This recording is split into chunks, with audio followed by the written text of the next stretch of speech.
And we're back here once again with another episode of the MSK show. And this is going to be episode 445. So I hope you guys had a great day and I hope you guys have a great rest of your week that is ahead of you. And in this episode of the MSK show, we later on in this episode of the MSK show, just in a little bit after we have our usual, guy bro conversations that you guys all know and love, we will be doing our Scream 7 movie review. So, as you guys know, I really, really enjoy these movies, given the good and the bad ones. And they're always fun, and it's always awesome to watch a Scream movie. Like every single time I sit down and I watch a Scream movie, I go, you know what? I could have my wife take my pants off and, start sucking my dick, and then life would be so much better, honestly. How'd you get that from Scream? Oh Lord. But before we even go fully more into reviewing Scream 7 when I set up the video portion of the episode, I will say there's been a lot of problems with the last one and this one, given the fact that Neve Campbell was supposed to be in Scream 6. They offered her some fucking boo-boo shit money, so she didn't take it, and I'm glad she didn't do it. It was not a right offer for her. Whatever money they offered wasn't right. So she wasn't in 6, even though she was supposed to be in 6. And then Melissa Barrera and Jenna Ortega were fired for pro-Palestine stances that we'll get into in the review later on. So that means that they had to go back to Neve Campbell, someone that they lost out on Scream 6, to bring her back for this one, to end up paying her what they already should have paid her in the last one. It's just a whole big fuck up. So, basically, long story short, she should have been in 6, but they offered her a shit amount of money. So they had to rewrite the entire movie. Then she should have been in 6, and Melissa Barrera and Jenna Ortega should have been in this one.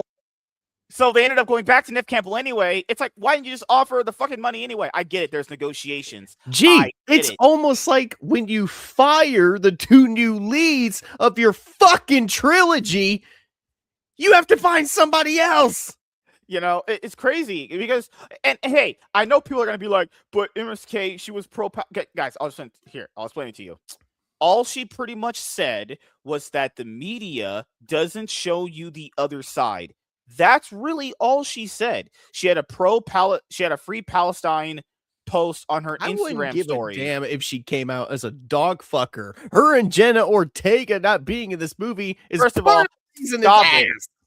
No, I don't even mind Melissa Barrera not being there. She can't act good anyway. She wasn't going to act good. I liked her in the last 2. No, you like her because she's a taco. That's different. Shut up. Jenna Ortega acted better than her.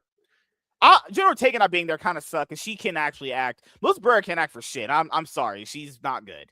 Okay. Other than Scream, what have you seen Melissa Barrera in? I saw her in Into the Heights. She was kind of sucky in that too. She was just the love interest in that one. I think she acted better in that than she did in the Scream movies. I'm a WZ. I love tacos. Fuck you. So yeah, we'll get into that when we get to the review. But so I know people are gonna ask me, because I love these movies a lot, how would I rank them? I'm not gonna rank these right now because I just seen it and I don't want to have recency bias kind of influence.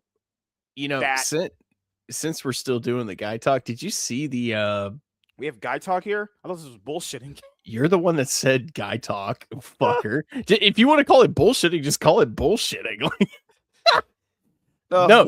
So before the movie played, they played a trailer for Scary Movie. Did you see that? No, dude. So basically, I miscalculated when my showing was gonna start, and I left, and I got there just as the movie started. Pretty much, I got there, and then I ordered the chili cheese nachos, the large icy, and then I just sat down. We had it was a packed, I'll say a packed crowd. We had at least 25 people in there, because I know these movies are going to draw a crowd. People factor in. I know a lot of people, when it comes to these kind of movies, go, why do people like stuff? Well, it's like, hey, if the movies are giving people what they want, they're going to keep coming back. Don't ask questions. Just consume product and get excited for next product. Hey, man, these light bills, these gas bills, these guys, rent, They need money. Like we need money for like we need some suckers. You know that old saying, You, a you know sucker who is also born every needed the minute. money? You know who also needed the money? Jenna Ortega and Melissa Barrera. I don't prefer tacos in my movies. Douchebag. Hey, but no, man. How you doing, dude? I'm okay. I got home at a pretty decent time tonight, so I figured I had like about 2 hours and 30 minutes to kill before I knew I had to do this. So I streamed part 5 of my Resident Evil Requiem playthrough, which is so much fun, dude. Like it's weird. We live in an age where a lot of people like to say that single player gaming is dead. Games like Resident Evil Requiem just prove once and for all that there's still a market for single player games. Mm-hmm. It's so much fun. The horror, going back to Raccoon City, playing as Leon. I mean, it's just been a lot of fun the whole way through. And I really love it. Did you see the news today that Sony is gonna basically make their single player exclusives only for the PlayStation 5 going forward, and it's just the multiplayer ones are gonna be cross-platformed? I read something today that games like Ghost of Yote ain't coming to PC or something like that. But so any future single player releases on PlayStation are gonna be just exclusively to the PlayStation 5. That's it. Gotcha. Yeah, but no, Resident Evil Requiem it's a lot of fun. I think I've gotten past like the scariest part like of it, and that's basically it was just 3 streams of me going through a fucking hospital with limited ammo, just ducking and dodging enemies and trying to find a way out. Mm-hmm. It's good, man. It's been a lot of fun, and now we're on the more like action oriented like part of the game where you're playing as Leon again, and it's good. Like I'm looking forward to finishing it, and I'll probably stream it tomorrow. Probably tomorrow when I get off work. Also, for anyone who doesn't understand how we usually do things here, so I'm gonna be attempting to start up the movie project thing again. So in the review, when let's just kind of call it that, an attempt. So eventually you are gonna see this review out when I watch and review the other Scream movies. But so if you want to watch it, it's gonna be this one. So we're gonna film it, we're gonna do it, and then you're gonna sit on it for about a year and a half. Not necessarily true. It's eventually gonna come out. It won't come out right now. You sound like Marvel Studios talking about Avengers Doomsday. It's not coming out now, but it's gonna come out eventually. Yep, just like my dad, he will come back into my life eventually. Sorry, WZ. Nate, what is scarier, Scream 7 or knowing you have to do some shows with Mac? I'll be honest. Braving the horrors of Raccoon City is a lot easier than sitting here with Mac. Oh my god. So WZ says 2 whites. Okay. Scream 7 wasn't it. WZ, yeah, you answered this one. Yeah. Tony. What's up, Tony? How you doing, man? I love tacos. Yeah, Tony was there for stream number 1. Jenna Ortega is the same in everything. I've seen her in enough movies. You know. I mean, she's boo this man. I mean, she's got a pretty decent acting range. I mean, I watched the first season of Wednesday. She was pretty good in that. I didn't feel like she was playing kind of the same archetype that she plays in a bunch of other movies. Like it actually felt like she was playing a character and not just Jenna Ortega. Like, man, I remember following her on Instagram. Man, she's pretty. She's a short woman, dude. Like I don't think people understand how short she fucking is. I'm just saying, she's definitely attractive. I mean, I really enjoyed looking at her. And apparently she's with Johnny Depp. No way. That's what people are. That's what the internet is saying. I'm like, W Johnny Depp, I guess, maybe. Holy shit! I will say this though. I mean, anything is better than the bitch that shit in your bed, I guess.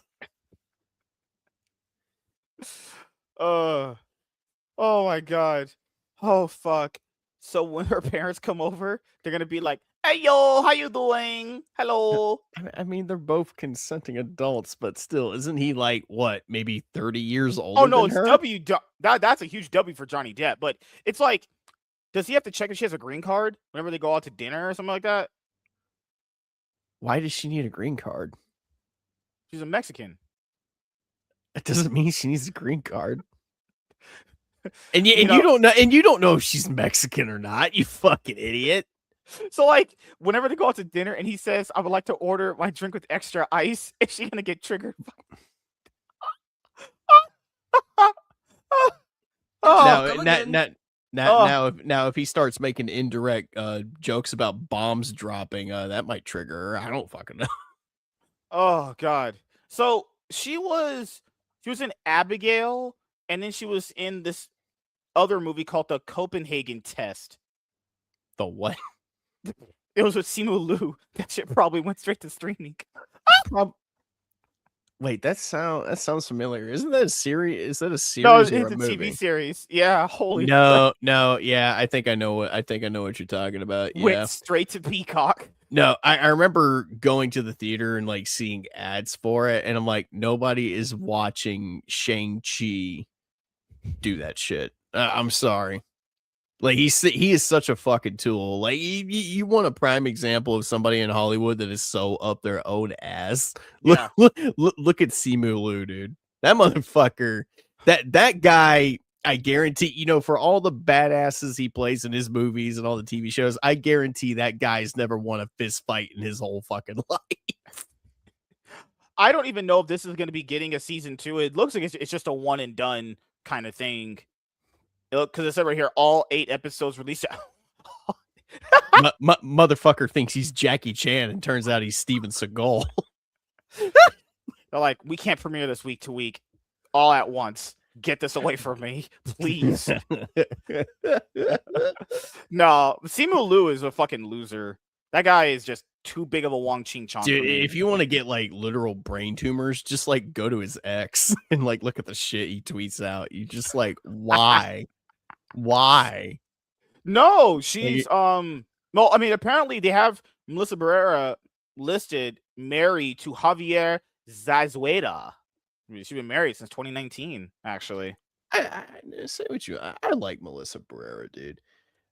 And it's funny because this movie, obviously the movie's out in theaters right now. Apparently Tatiana Maslany had a fucking meltdown trying to get people to boycott it or something like that. I don't know why. That's the funny part. She thinks because she's a woman, her opinion matters. She thinks she's still relevant somehow. Like I think I've seen her in one thing after She-Hulk, and that's about it. Good Lord, man. But I will say this before we get to the review, because I know you guys want to hear our opinions about the movie. When the movie projects do come back, I will probably end up doing Scream first and Sonic. That way, you guys can eventually see those reviews, right? And then we'll pick out whatever franchise you want to do. We're going to be committed to quality around here. We should do Evil Dead because oh my God, Bruce Campbell. He just got diagnosed with cancer. Yeah, did you see what he said about that? He said, I ain't worried about it. I'm one tough motherfucker. No, that's exactly what he said. God, man. Why does cancer always hit the best people? It never hits a PDF. Never hits a rapist. You're preaching to the choir on that one, man. It does. I don't know. It does definitely hit like the best people. It's never the people you would think that end up getting it, but I mean, Bruce Campbell's sitting on like a mountain of money, dude. I'm sure he'll be all right. Yeah, I'm pretty sure he's fine. It's just like, why can't cancer ever actually hit someone, literally, I don't know, dude, evil? He probably got that cancer diagnosis, looked at the paper and went, groovy. Oh my God. How did she? She apparently won Scream Queen in 2024. Good Lord. Top 100 Latina powerhouses of 2022. Ooh, what are these public? No, Melissa Barrera. She can scream. She was Nope. Ihola. No. What are these magazine publishing companies? Ihola? Really? You need to rewatch Scream 5, man. She was screaming her fucking ass off in that movie. The screaming was good. Acting, Totally being set up to not be the killer in Scream 7. Ihola magazine. There's an alternate the universe out there. 100. There's an alternate universe out there where her and Jenna Ortega went on to be in this movie, and Melissa Barrera is the fucking killer, because that's what they've been setting up for the past 2 movies. Yeah. To be fair, I will be fair to them. In their in Scream 6 at the ending, I'm glad, to be fair, they got that ending. So if you kind of wanted to maybe transition to a different storyline, at least they got like an ending where it's like, hey, she threw on the mask. She's like, I'm not gonna be like my dad, and I'm gonna move on. Yeah, well, here's the problem. We're now in the 7th entry in the franchise. How many more fucking Ghostface killers are we gonna see come onto the scene and get masked and unmasked, and then they're gonna die, and then we're gonna have another one where another shows up, and it's like, I don't think you understand this. We could get to like 20. I don't want to get to Scream 100, all right? Why not? Because eventually... Why are you no fun? Because eventually they're going to unmask that motherfucker, and it's going to be you, Mac, under there. Oh, my God. You know what's crazy? I want these to go on as long as possible, you know? Because keep in mind, there's 50 states. Get what I'm saying here? No? There's going to come a point where you're going to get your wish. You're just going to be the only motherfucker seeing them. Those movies are only going to make $20 at the box office because a man named MSK saw them. I'll take 2 tickets, please. But sir, there's nobody with you. Yes, there is. You're just like, my best friend is with me. You're just smiling at the guy as you're handing him your money for your ticket. Oh my God. I can't do it some days with you guys. But we're about to set it up right now.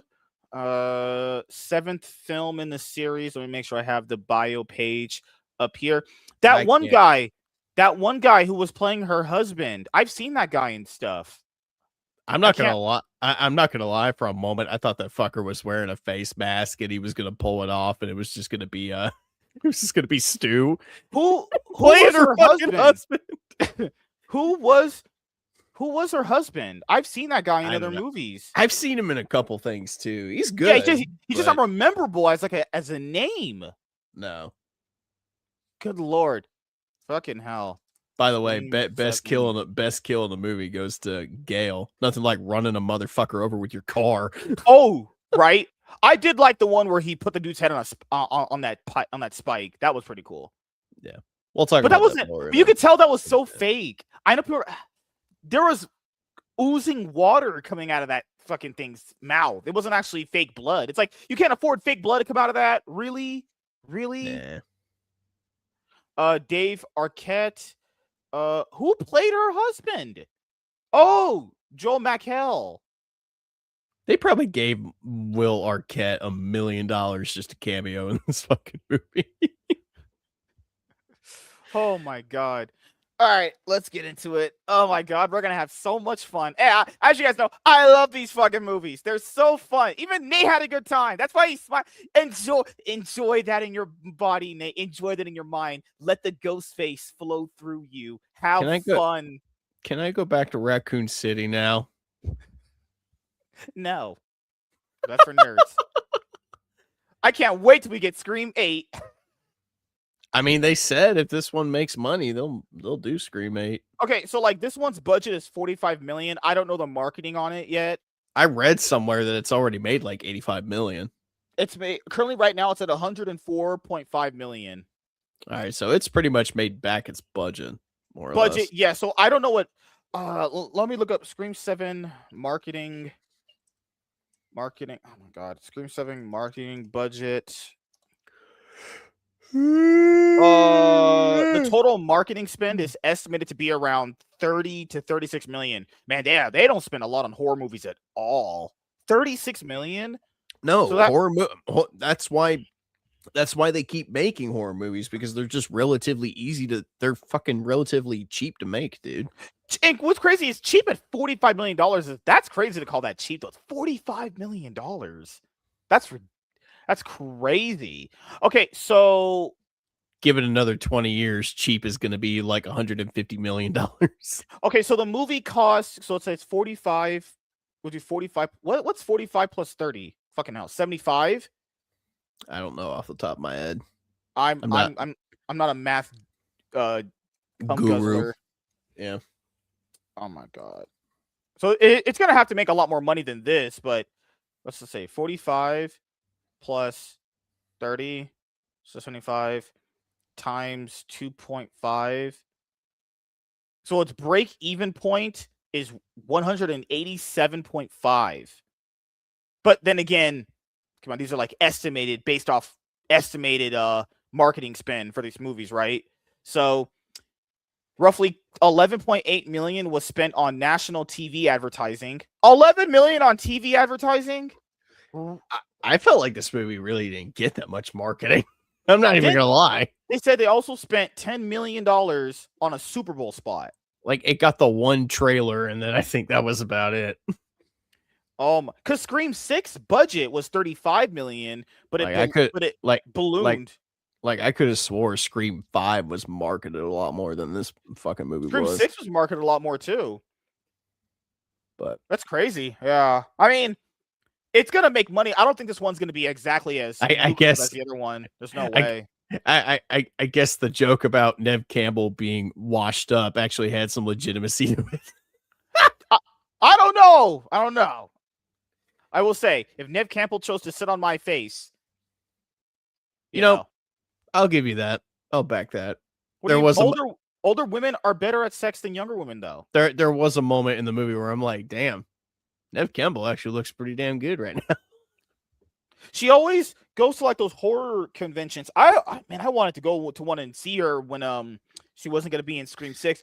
So you can ask her what it tastes like. What the fuck? Okay. All right. I'm a gentleman. I wasn't gonna do that. I have common sense. You know, she probably has security. They'd probably be like, what's this dumb Negro doing here? Good Lord. And she's like, he's gonna be the next Ghostface. Good Lord, man. Hey, but I can't wait till we get a Scream 8. Good Lord, man. God is amazing if it actually exists as an entity.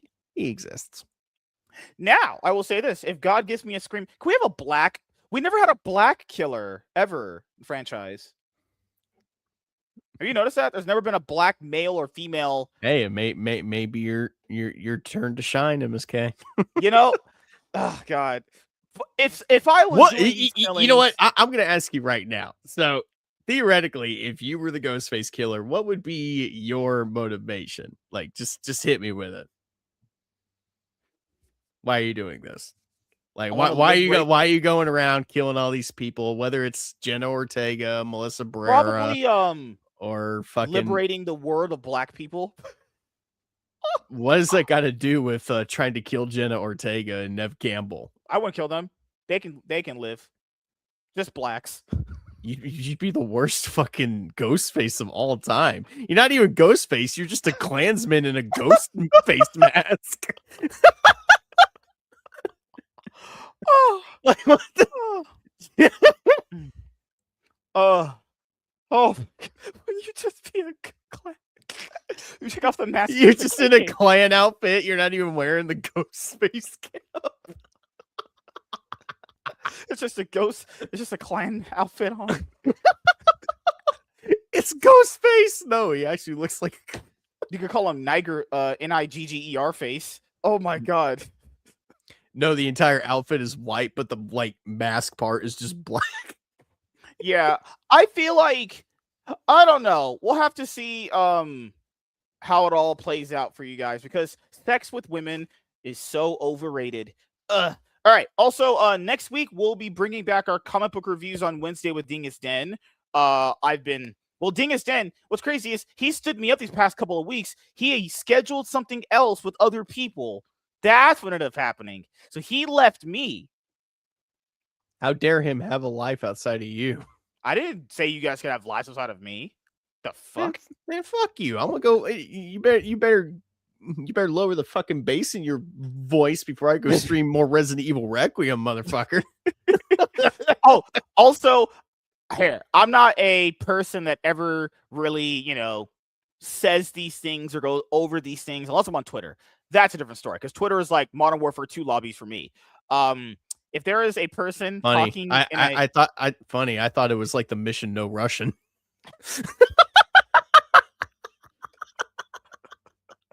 I will say that, if someone is saying something in a specific place on the internet where people that like or dislike me are at, I will just say this. I do not like being bothered constantly because I have a life. I have a lot of things I'm trying to do, a lot of things I'm trying to focus on. Trying to buy a bed for one thing. I'm in the trenches, okay? I'm in the trenches. We're doing this show. I'm trying to focus on my other show. I'm doing game streams. I got to worry about my personal life. I got to worry about bills. I got to worry about, okay, what are we covering today as far as like a comic book review, news, and the show, and so much stuff. I just do not like being bothered constantly. It's just like, hey, we can talk, not every day. We can talk like an hour or like 5 minutes passing with texting, just casual, when someone is constantly talking to you and just like, oh my God, leave me the fuck alone. Like, I don't care, like, I would say this, make sure that you have boundaries with people. That wasn't even directed at the comic book channel. R.I.P. comic book channel. Poor It's crazy because Nate brought this up to me before we went live, and I'm not naming any names because I'm not like that. But it's just, I want you guys to understand, when you guys tell me stuff, I'm like, all right, we'll cover on the show potentially if I can, because I already have topics set up for the shows and stuff like that. Like I'm going in order with like priority stuff to talk about and everything too. It's just like when I'm talking to you guys, we're setting up like, okay, we're gonna review this movie, we're gonna review this comic book, we're gonna go over this topic. Business stuff. We got to get shit done. I'm in the trenches. I'm getting rich. I'm getting hot and good looking. Yeah, that's why I'm here. Yeah, but dude, part of being a streamer, you have to interact with your chat. I can't interact. That thing you said, I'm not interacting with buddy, that. I'm playing video games and running away from zombies while shooting them, screaming my head off, and in between screams, I'm like, "Oh, hi, chat!" Ah, you just like, oh no, and it's not anyone in the chat. It's just let's just say this. I'm speaking out loud. I'm just speaking my mind. Yeah, just keep a boundary. Let's keep boundaries with each other. We are acquaintances. We are cool with each other, but just don't overdo it, and when someone has overdone it, well, I softly kind of mute them on other social media platforms. I'm curious to see how you would truly function if you had like a couple million subscribers and were this big fucking YouTuber. Would you actually be comfortable, or would you just spurt the fuck out if anyone said anything to you about anything?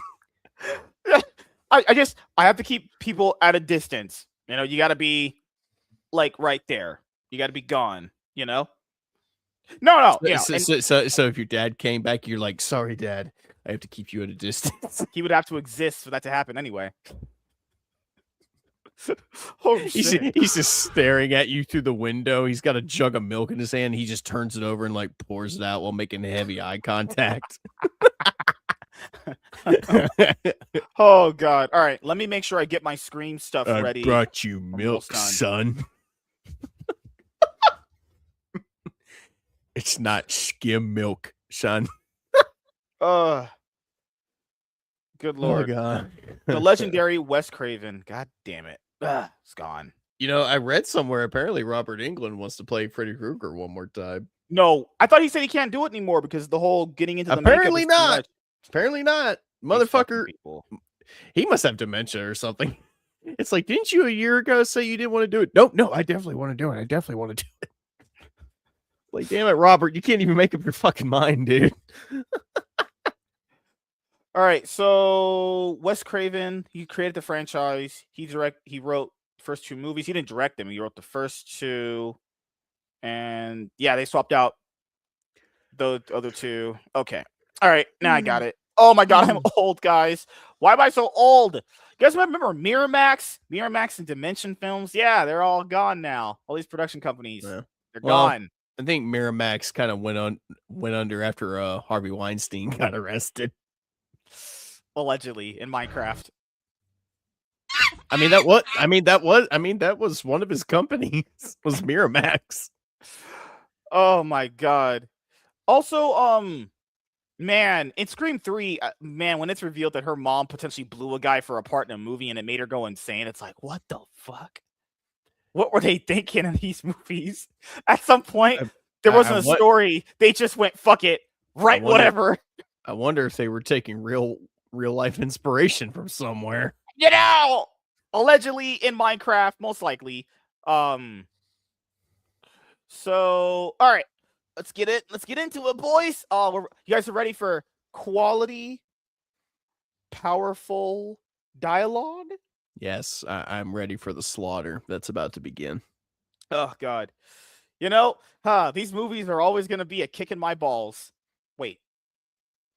How are they kicking your balls if you keep wanting more of them? That's like saying I want you to kick me in the balls over and over and over again.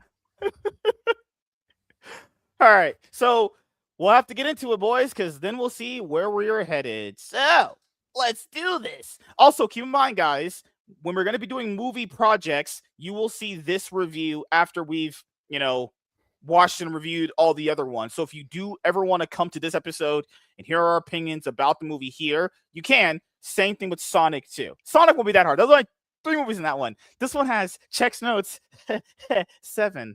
Good Lord. Apparently, they started production on Sonic 4 like a couple days ago. Oh, hell yeah. Yeah, and they got the voice of Amy is the girl who voiced Gossip Girl. All right.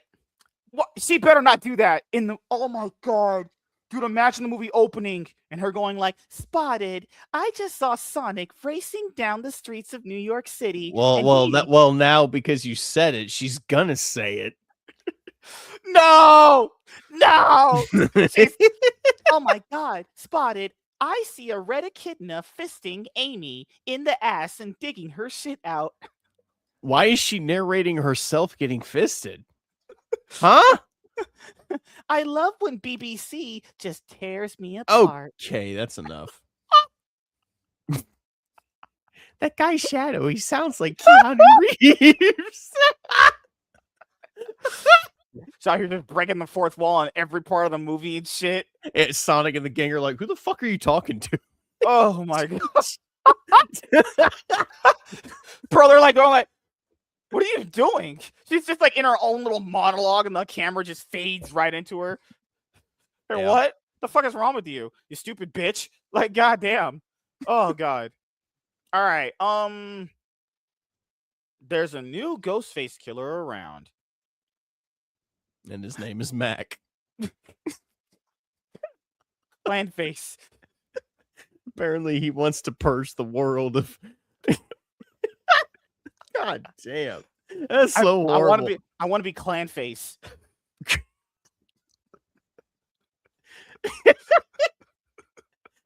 I'm just gonna send you a clan hood in the fucking mail as like a gag joke. Oh god.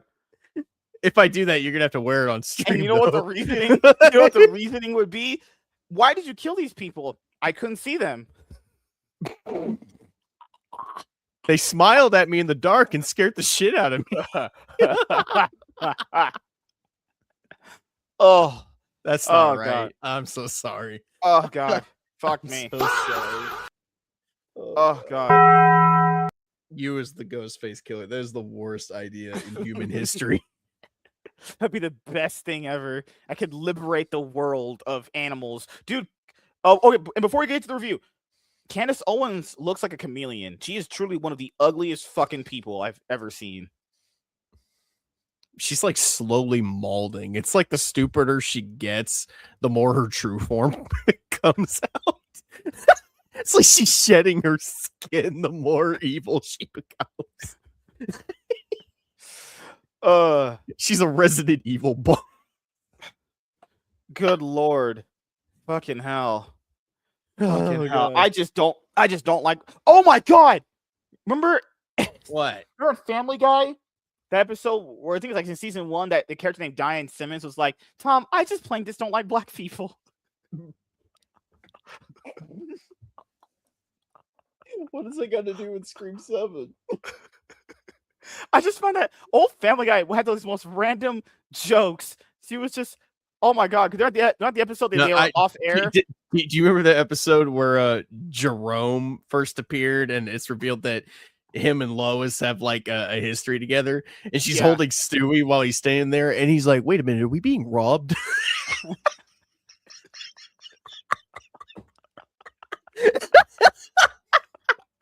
Oh God. Oh, fucking hell. That shit is too much. Oh my God. Fucking Family Guy, man. Oh my God. Oh fucking hell. That shit is too funny. That where like she was choking on something and he put her upside down. Peter walks into the living room with a torch and he's wearing a Klan outfit and he's like, she's like, Peter, what are you doing? Why are you dressed like that? He's like, I'm a ghost, Lois.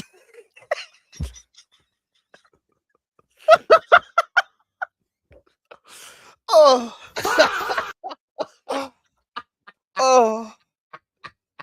Oh God. Dude. Old Family Guy's fucking goated, man. The part he just walked in there with a full Klan outfit. That should have been. I'm a ghost. I'm a ghost. Woo!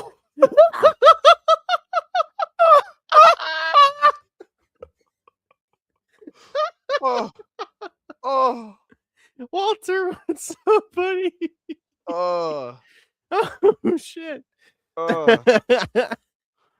my God. Okay, we're gonna watch one reel and we're gonna get into the review because you can't stay up that long. We got to get to the review. All right, just one. Fucking hell.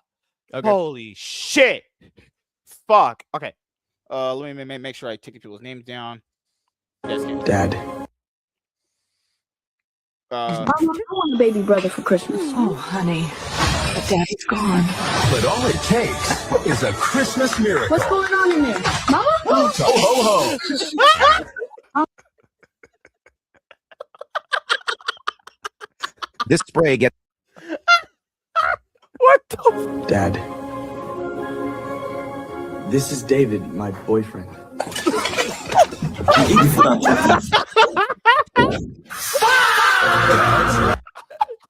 Wait, what happened? Go back. Let's brace out. Go back. What the fuck? No. Just go to the...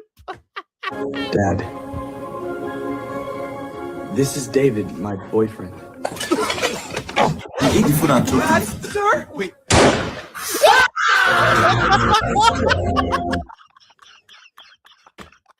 Dad said, "Get me off." Dad ate and he said, "Get me off this planet."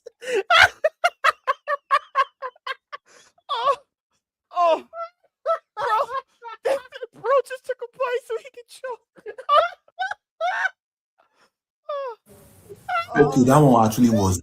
Oh, the way David smiles after the shot is diabolical. Wait a minute. Think this is one of the Benny Sora oh my God. Dude, you know what's scary about this? Pretty soon we're gonna get to a point where people are just gonna make full-on movies. Oh. This is David, my boyfriend. Sir? Wait.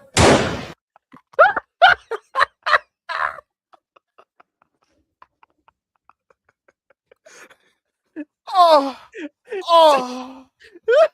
Dude, I can feel the pain. The veins in my forehead. It's worse than that. It's more funnier than that one where he was like last week. The motherfucker just yeeted himself out a window. Dad, I'm gay. Fuck this. Oh, It makes it funnier that you don't even see him do it. You just hear the oh my God. Oh no. Oh shit! Fuck. That wasn't confetti. That wasn't confetti, Walter. That motherfucker did. Fatality. He can't say shit anymore. His brains is under Fatality. Oh my god. Jesus Christ. Of course you had to do that to me right before we review this fucking movie. That's what it felt like when that third act kicked in. Oh god. Man. All right. Composure, quality, expectations, muscular power, charisma, quality. You are gay as fuck. That's not Tuesday. This is Wednesday. This is Scream Wednesday. You know what day it is? It's game day. I can't. No one ever allows me to do that though. God damn it. Well, I am the only one here, so. Holy shit. That is true. It's true. Good Lord, man. Huh. Okay. Let's fucking go. Breathe. Muscular power. I'm a Super Saiyan. Understand. You guys don't understand. My brain has expanded so much. I've ingested so much knowledge. Okay, Mega Mind, get to the review. I literally am so smart at this point. My IQ has exponentially tripled in the last 5 years. Your pathetic, worthless, disgusting, feeble human brains cannot possibly comprehend how smart I've become. I don't think smart people play League of Legends. Says who? Says actual gamers with brains. Gamers who don't shower and jerk off with their Xbox controller in their hands. I have a PS5 controller. Joke's on you. That's even worse. That's not a flex. That's not the flex you think it is.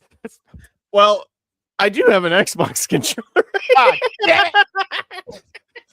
I have an Xbox. Hey, mommy, which console did you give me for Christmas? An Xbox Series X. All right.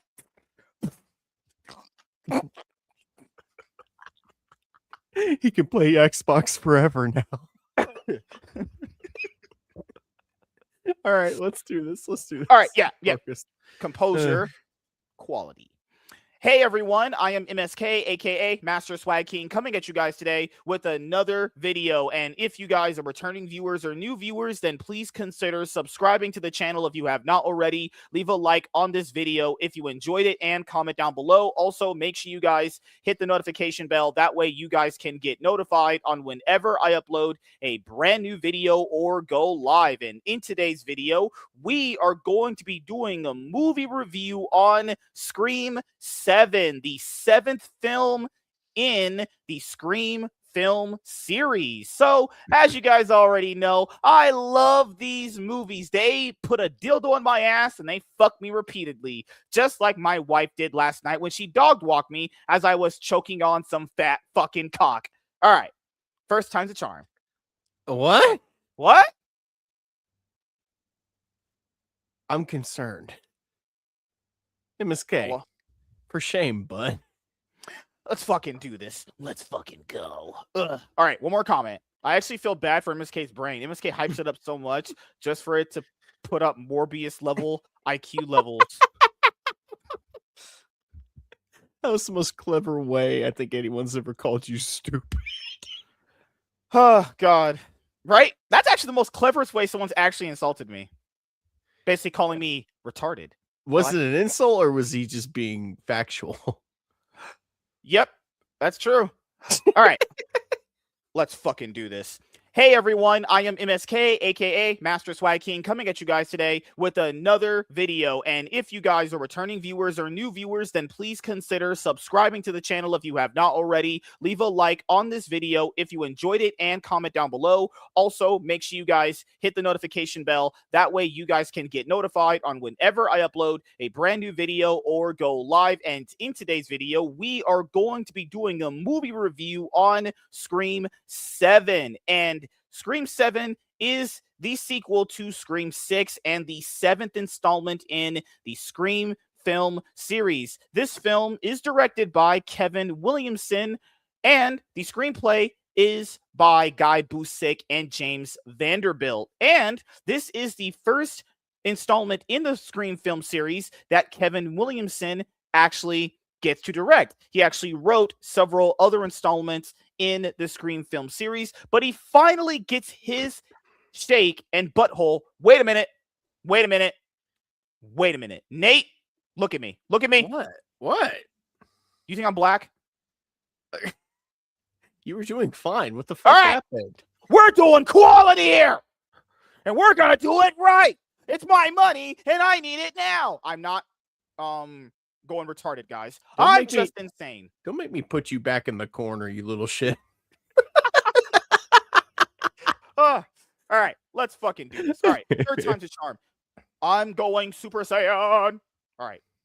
Hey everyone, I am MSK, aka Master Swag King, coming at you guys today with another video. And if you guys are returning viewers or new viewers, then please consider subscribing to the channel if you have not already. Leave a like on this video if you enjoyed it and comment down below. Also, make sure you guys hit the notification bell. That way you guys can get notified on whenever I upload a brand new video or go live. And in today's video, we are going to be doing a movie review on Scream 7, the 7th installment in the Scream film series, and it is directed by Kevin Williamson, the creator of the Scream film series, and the screenplay is actually co-wrote with him, Guy Busick, and James Vanderbilt. So this is an interesting movie to talk about because there's a lot of drama that precedes this movie, and then there is also a lot of drama that's going to be considerably after the movie. So let's kind of get you guys up to speed with what happened. So I know you guys liked Jenna Ortega and Melissa Barrera, right? They were the main protagonists in Scream 5 and Scream 6, actually. Now, for me personally, I didn't really care for Melissa Barrera's character all that much. I liked Jenna Ortega's character. She was actually acting pretty well, but Melissa Barrera's character was pretty bland, in my opinion, honestly. There wasn't really much there. Like, she had some moments here and there that I actually enjoyed, but overall, I didn't really care for her all that much. Now, what ended up happening with Neve Campbell, because she is the, final girl of the Scream film series, very much so like Jamie Lee Curtis is the final girl of the Halloween franchise. So basically, long story short, she was offered a very shitty contract to return for Scream 6, right? So she turned it down, as she should. I agree with her turning it down. She is Scream, and so is Ghostface. They are one and the same, right? I agree with her on turning it down. But they actually had a lot of plans for her coming back in Scream 6. So why the fuck did you offer her that disgustingly low contract if you want her for Scream 6? So now what ended up happening was they had to rewrite all of Scream 6 to axe out Neve Campbell's character, a character they needed in the movie for their plans, right? Because, me and Nate talked about this a lot on the MSK show. There was a plan for this trilogy starting with Scream 5, and you need all the pieces intact, right? So then Neve Campbell is not in Scream 6, and they just have Jenna Ortega's character and Melissa Barrera's character, right? So then what ends up happening is Melissa Barrera and Jenna Ortega end up getting fired, actually. So basically, long story short, Melissa Barrera on her Instagram account, which is her own account, she can do whatever she wants, posted basically Free Palestine. You guys all know what that means. Now, the actual dudes who co-wrote this movie with Kevin Williamson, they actually they're Jews. They're like Israeli, right? So that's probably not going to sit very well with them. Now, is that right or wrong? I'm not here to dispute that. You guys can decide that on your own. I will say this. She didn't do anything wrong, right? All she said was Free Palestine and that the media only shows you one side of the story. That's all she said. Now, is she wrong in that statement? No, she was completely right. All they do show you is one side of a story with the media. They did that. Guys, the media's been doing that as long as I've been alive. So that's not wrong. She didn't do anything wrong. And then she ended up getting fired. Then Jenna Ortega ended up getting fired because she said she stands with Melissa Barrera. So that pretty much means that they axed her too. So now what ends up happening is the same guys that offered Neve Campbell that shitty contract go, hey, Neve, shit happens in life, right? Here's a pot of gold. And Neve Campbell's like, I want more money. They're like, please come back, please. So they essentially beg her to come back. They give her the amount of money that she should have gotten for appearing in Scream 6, which she didn't end up doing, right? So Nev Campbell comes back, she gets the money she wants, and Kevin Williamson actually takes over with directing the movie. Now keep in mind, he's the creator of the film series, and he's actually never directed a Scream movie. He's written the first, second, and fourth ones, but he's never directed one, actually. And I will say this, I love my boy Kevin Williamson. He's created a lot, he's been involved in a lot of stuff that I like throughout the years, but I don't know if him directing this was a good idea. Yeah. He wrote the first one, which is very good. I love the second one too. We could do the first one, but I like the second one. I love the fourth one. Come on. He wrote a lot of the good ones. Kevin, I don't know if you should direct Scream 8. And I like you. I like Kevin. But like, come on. He did not. I don't even know. I don't even know if we need a Scream 8 after this one. Don't you dare say that at all. Okay, where could they go after this? Because, dude, the way this movie ends off, I don't know if I want to see a continuation of this. Like, I feel like I don't know where the fuck they could go other than maybe just following a new group of characters or just rebooting the whole damn thing. Like, I don't fucking know. I will say this. They should, at this point now, just kind of make this like an anthology approach to the film series now. Each movie should have just a different cast. And also, you should have that different cast understand what are the meta rules of this specific Scream movie compared to the last one. Because, this one was playing on the meta of like nostalgia and AI, which the new thing. Because, each Scream movie kind of does that. They kind of take after the themes of the times that they're released. So, what's crazy is I actually agree with you. I think this movie might be considered one of the worst Scream movies along with Scream 3. For a reason, I'll state right here. This movie just kind of lacks any inherent purpose to exist, though. It feels like it's just kind of stitched up based off of Melissa Barrera and Jenna Ortega's characters not being here. Here's the thing. Going into this, I was curious because it's like, okay, Melissa Barrera and Jenna Ortega are gone. I mean, they were set up as, the new leads for, this new trilogy that they've been working on since 2022 with, Scream 5. So I was kind of like, okay, well, if they're gone and they got Nev Campbell back, I'm kind of curious to see what they could do. Let's see if they stick the landing. And then it started coming out that Matthew Lillard was going to be back somehow. I'm like, so is this just going to be nostalgia bait? Like, what are they going to do? So I just kept an open mind. I went into it the other night. And you know what? The first two halves of the movie, like the first two acts, they're not terrible. Like it feels like a traditional Scream movie in the same vein of like 5 and 6. And, it follows a lot of it follows a lot of the same beats from the other movies that make a Scream movie. And then that third act hits. And the whole fucking thing just comes crashing down, dude. Because, and obviously we're going to get deeper into spoilers, but I just felt like the reveal of who was actually doing the killings in this movie was weak as shit. I felt like that. I also just kind of felt like this movie suffered a little because of the absence of Jenna Ortega and Melissa Barrera, because they were obviously set up to have bigger roles in this movie. Yeah. And they're gone. And it kind of felt like they had to course correct somehow.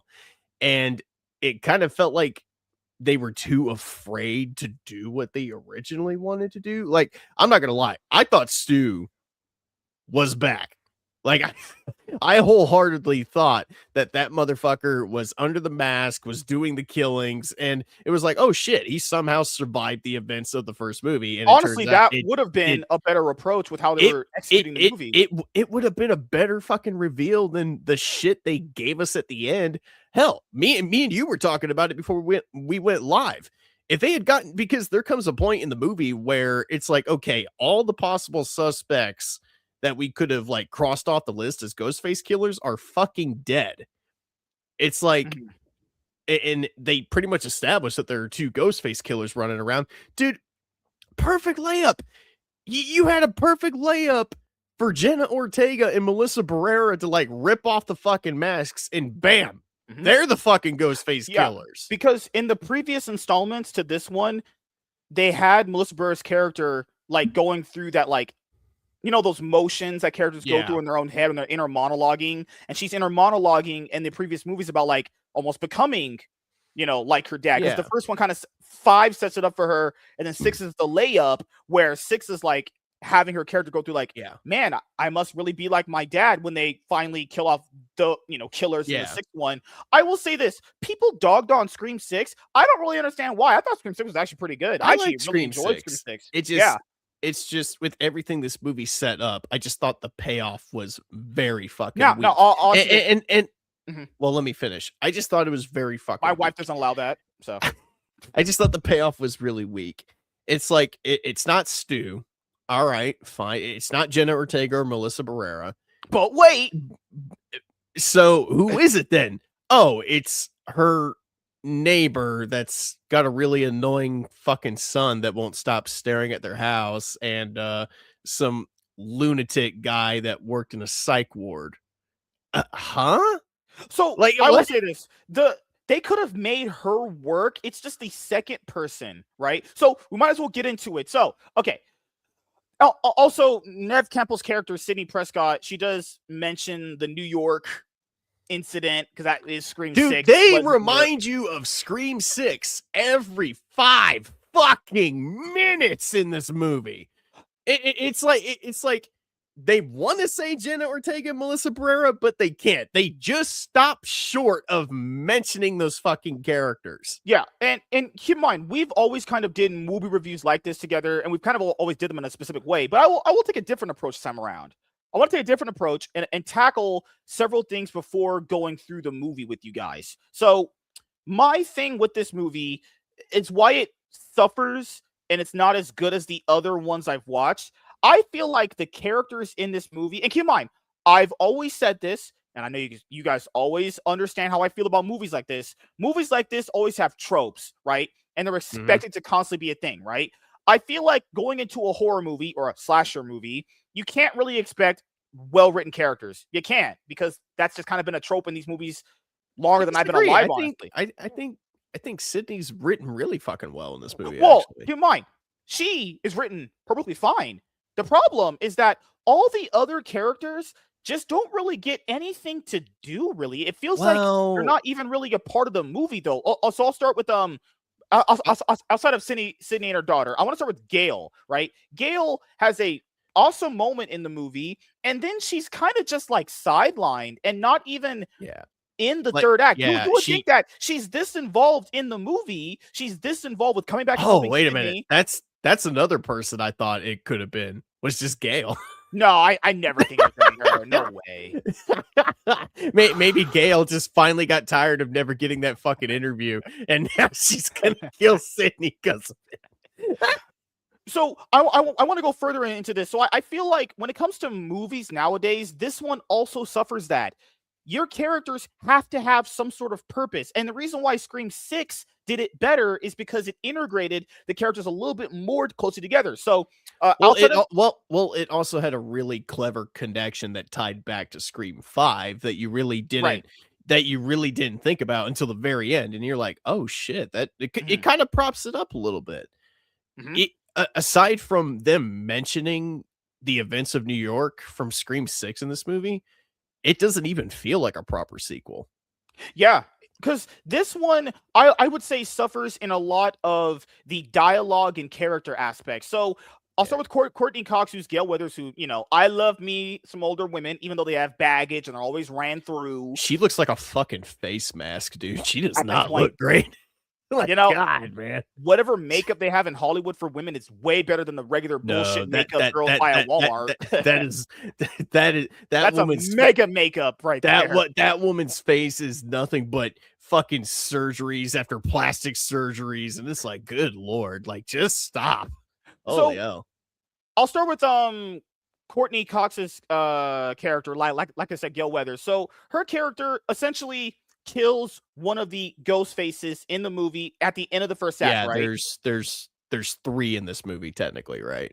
Pretty sure. So her character comes in, has this great moment, and then it kind of feels like they just have no real direction they want to go with their Yeah, character. it kind of feels like they're getting the gang back together for one last hoorah, and then she literally checks out of the movie before the start of the third act.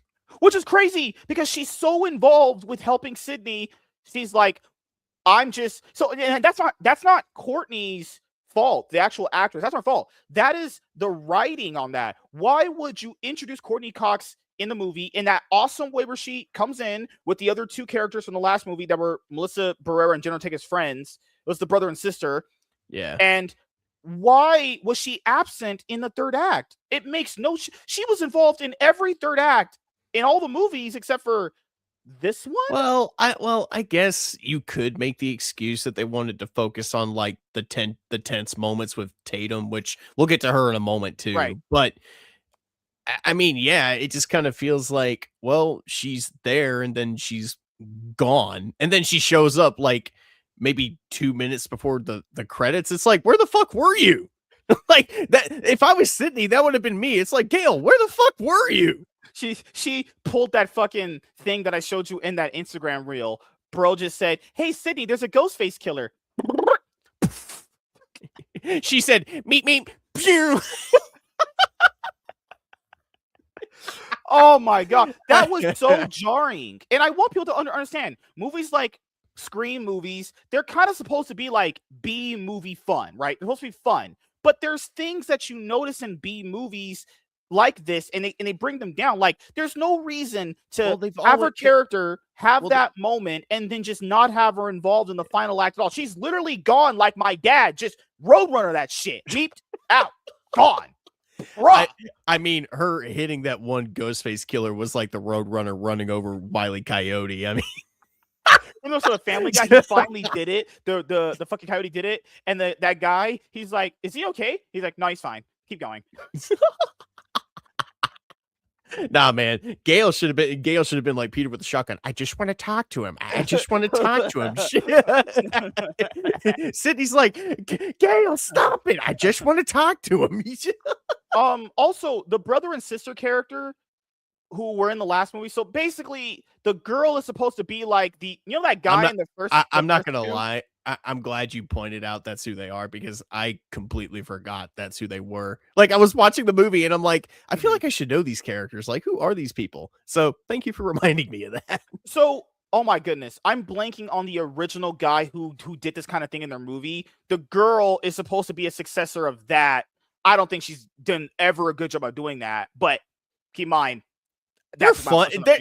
They're funny. I think they're just kind of there to kind of fill out the There's cast just list. nothing for them to do in this movie, though. It's like I said, they're there to just fill out the cast list and be meat for the grinder, basically. Right. Oh, I'm pretty sure that character's name is Randy. It was Randy, wasn't it? The guy who always sets up the rules for the movies and shit like that. It was Randy. Yeah, it's Randy. Yeah. I've met plenty of black guys named Randy. So yeah, so checks out.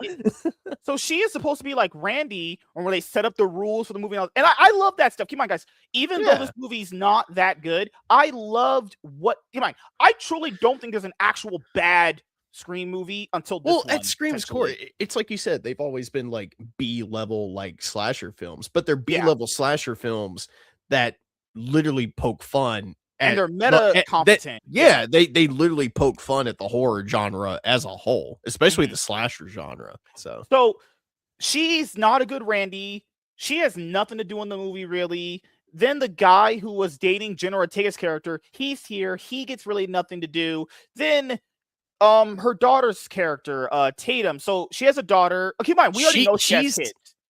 She's actually probably the most interesting character in the film outside of Sydney. So, we learned in Scream 5 that Sydney has moved away from that one town with the ghost face killings. And remember, she was like, "I'm Sydney Prescott. I have a gun." So she has a stroller. So we already knew she had kids. We already knew she was married. She had kids. She's got a gun in the stroller. Bruh. That's my girl right there. God damn. She ready to pop a motherfucker right to look at her fucking sideways. So she's keeping her gun right next to the diapers. What the fuck? So Tatum, her oldest daughter, she's essentially what Nev Campbell's character was in the first movie, except not as interesting. Oh god, dude, you got me wanting to talk about like all the red herrings in this fucking movie now, because there are things in this movie that are literally like nearly identical, like mirror for mirror to the like original movie. Yeah, there were a lot of homages, like in the Yeah. first act where the guy comes inside of, the window and he tries to bang her, but she's like, I don't want to do it. But Yeah. that didn't happen. She was ready to get Or it's like her boyfriend is very reminiscent of Matthew Lillard's character, and Yeah. he's got the friend that's very obsessed with the Ghostface killings and shit. It's Mhm. like, oh, is there going to be like are they? You almost think for a minute that it's going to be him and his friend who are the killers. Yeah, keep in mind, I actually didn't think it was him because that would have been too obvious, though. That would have been way too obvious. It's her boyfriend. Because everyone was saying like, "Oh, it's usually the boyfriend," which is true. Which they say that they say that in every movie, though. They're like, "Well, it's too obvious," and it's like, "Well, yeah, shit, they're right." It's never what you're thinking when you're watching the movie. And I will say, this movie has a lot of the classic like Scream tropes, you know, that you like. But I will say the biggest problem for me with it is most of the characters outside of Nev Campbell's character, her daughter, and her husband. There's not really much for the other cast to do. No, it kind of feels like they're just here to collect a paycheck, honestly. Yeah, those three are literally the only ones you care about. And even then, like as the movie goes on, it almost kind of feels like the movie is struggling to like find find things for them to do as well. Oh, I was gonna just tack on to your point. It kind of feels like the movie's is like struggling to kind of find a secure identity in its execution. So we'll use Nev Campbell's characters. We'll use Nev Campbell's St. Prescott husband.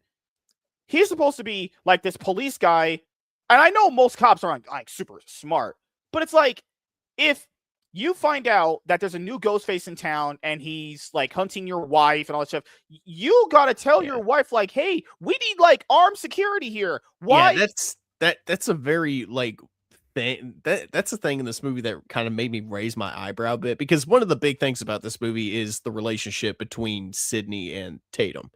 And when you first see them in this movie, you can tell they have, I wouldn't say strained, it's a very just kind of she was keeping her daughter at a distance. Yeah, it's a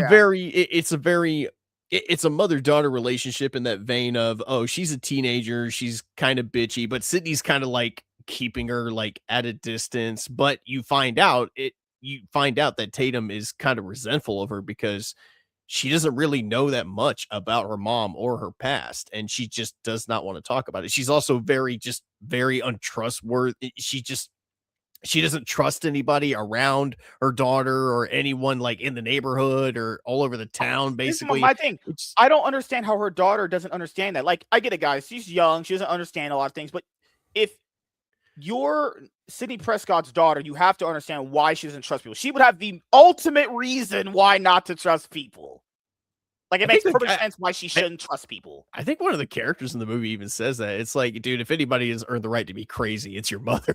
Yeah. And my thing is like, okay, she married a cop, right? Why do they not have armed security, especially after the first time? Okay, after the first incident, and they know she's getting tracked by this Ghostface killer, and they don't know he's in the house. Why are you not calling, hey, whoever, I need more cops here? I actually wrote that down like in my notes. I was like, okay, they sweep the whole house, but for whatever reason, don't check the fucking attic. Like that would be like the first place I would try to hide in if I was a masked killer trying to get at somebody. How many like horror stories have we heard that the killer was hiding in the attic the whole time? The call is literally coming from inside the house. This happened several times in the movie where the third time, why is there not police surrounding this place? Why is this not happening? Like, what is going on? Dude, like, I would have like, instead of putting the fucking town like on a curfew, like they do, they literally put the town on a fucking curfew, like that's gonna do anything. It's like, no, get a fucking SWAT team on that dude.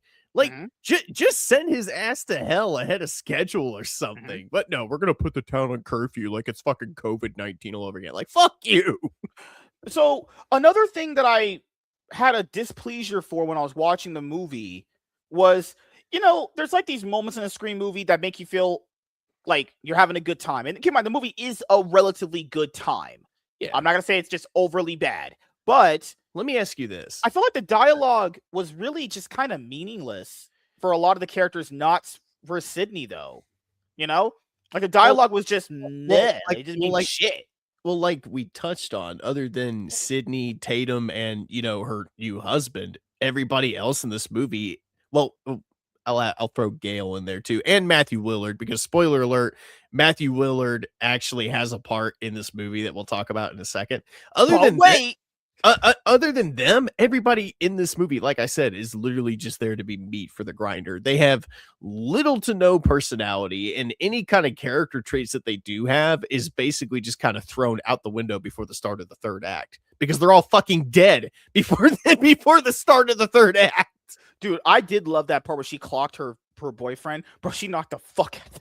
Dude, did she hit him with the laptop? I thought she smashed him in the head with the laptop at first. Because you know me, I don't really like laugh out loud like that in movies. I almost laughed so hard when she clocked that guy twice with that fucking MacBook. That shit was so funny. She was like, "Oh my God, if you got into a car with a motherfucker and you found a laptop of him like making fucking AI generated videos, to like fuck with you, fuck yeah, I'm hitting you with that damn MacBook." And keep in mind, she was acting so erratic. She was literally with that guy the entire time. It's like, how did he have time to walk out to his car, open his car, and fucking use that MacBook to do that? There's no way. She that must have been unironically the most funniest part of the movie. Oh my gosh. She was like, "Your ghost." Let me ask you that. Let me ask you this too, because I remember when I saw Scream 5 in the theaters back in 2022 when it came out. One of my biggest praises I gave that film was just the brutality of the kills and how terrifying like Ghostface like was in that movie.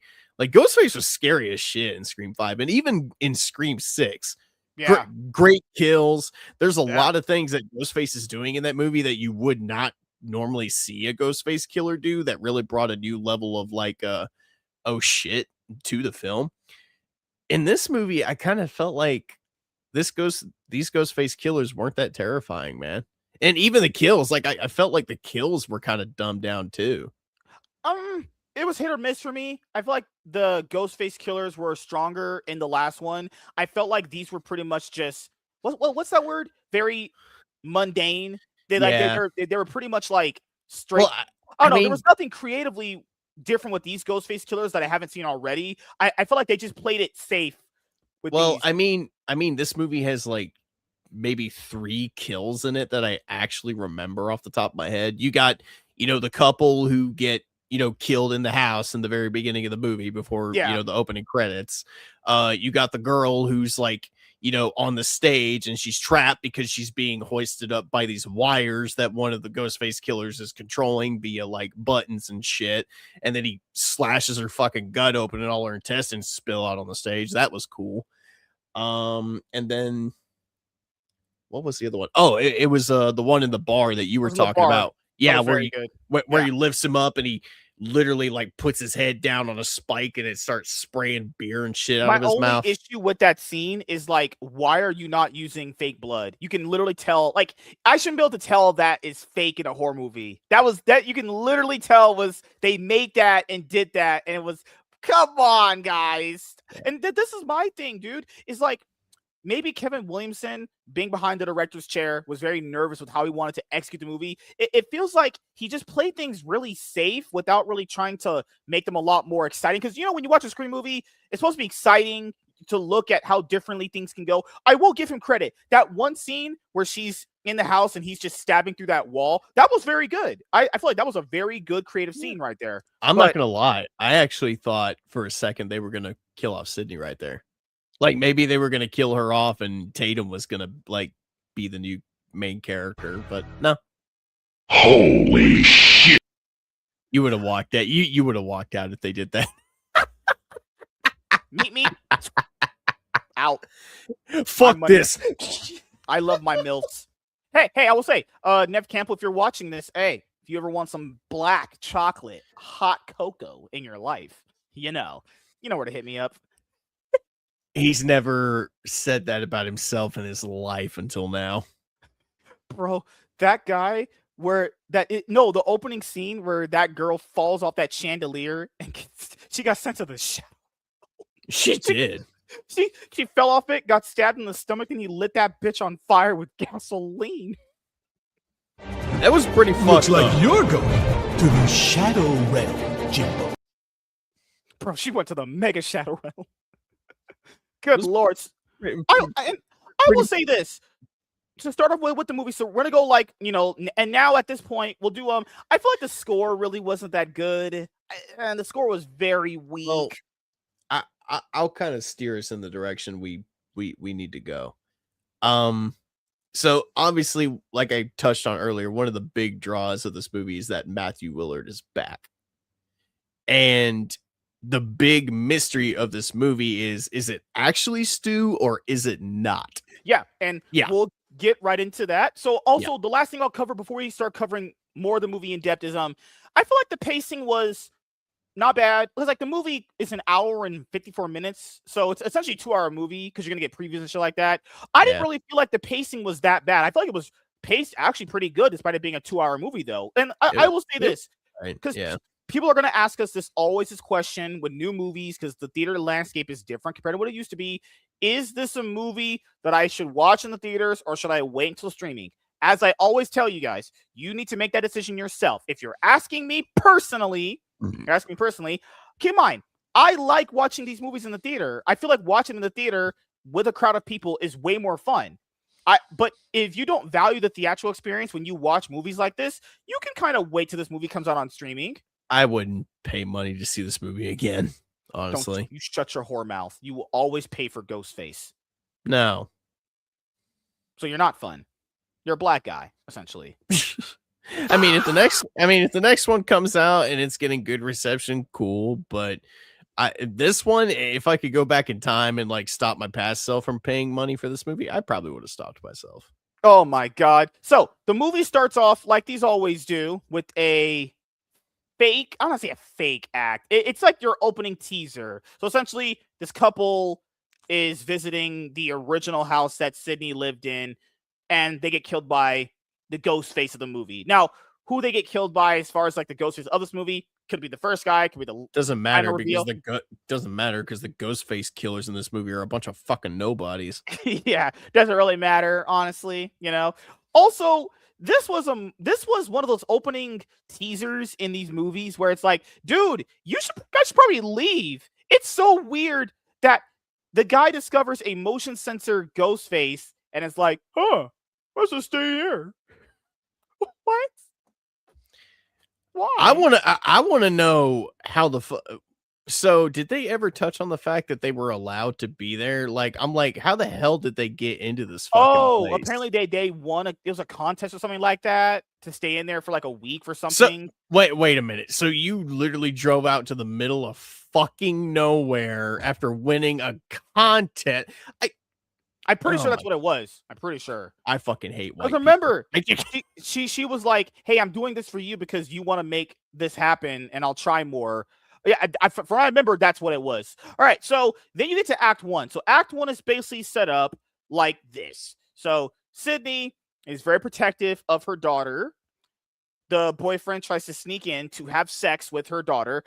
What does that remind you of? Homages. There's a lot of homages to that first movie in this movie. Yep. Now, I will say this. Nev's daughter, or Sidney Prescott's daughter, is not a big a whore as she was, because she just gave it up at like a random party in the first one. Just using her mouth in Glock 3000 ways. I'll say her daughter was a little bit more reserved with the guy. She didn't just straight up just start riding his dick, actually. So I'm not gonna lie, I laughed out loud when she threw his ass off the fucking bed and he just ate shit. You just hear a bang. So after that, the boyfriend of Sydney's daughter leaves. Then what's crazy is she doesn't want her having sex, but then she goes to her husband and then just starts riding him. Bruh, why are women such hypocrites? They don't know. That is kind of funny. Well, that is funny too, because doesn't her daughter call her a hypocrite like in the movie or something like and that? Then she literally goes to her husband, and you know what? She's just like she's bouncing on that thing. She's slurping that shit. She's It never happened, MSK. Now, I have to envision that in my mind, right? So I told you guys this. Women are hypocrites. He's like, you can't have sex, honey. I'm just going to go ride your dad's dick right now, 5 minutes later. Get to the Ghostface killings. It's over 9,000. All right.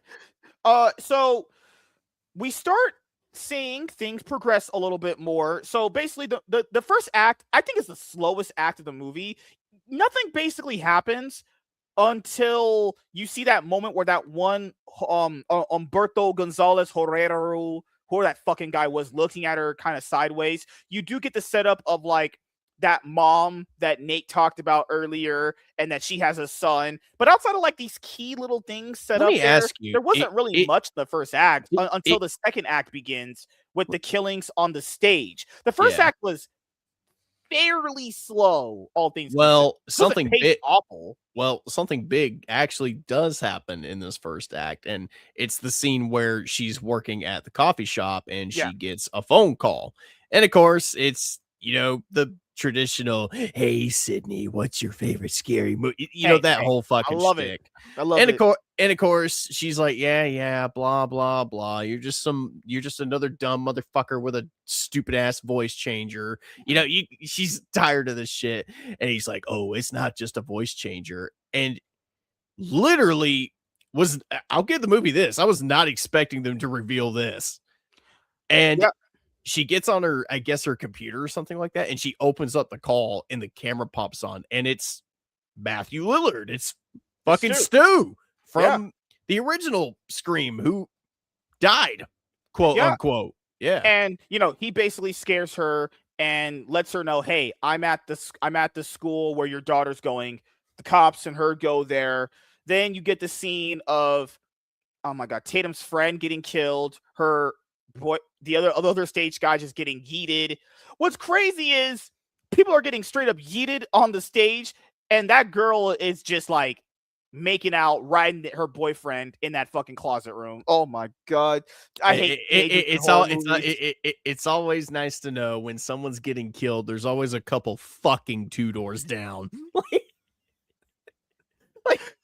Oh my god. So Sydney and her husband arrive and they question people, and this is kind of a main thing going along with the movie is Matthew Lillard's character alive? Yeah, So then is he actually alive or not?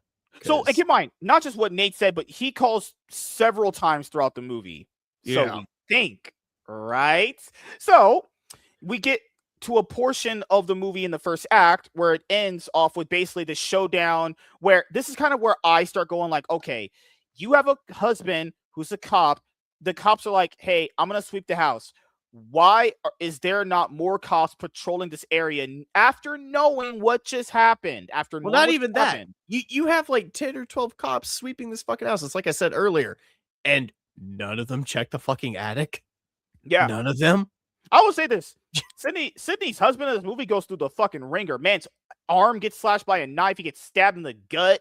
Fucking dude just gets stabbed repeatedly again. Oh my god. Guy just, what a fucking strong son of a bitch. I don't think he lives after Scream 8, but that's another story for another day. So basically, one of the Ghostface in the movie was hiding in the attic, and they have this showdown where, Ned or like Sydney and her daughter escape, and then the husband tackles the guy to the ground and throws him into the street.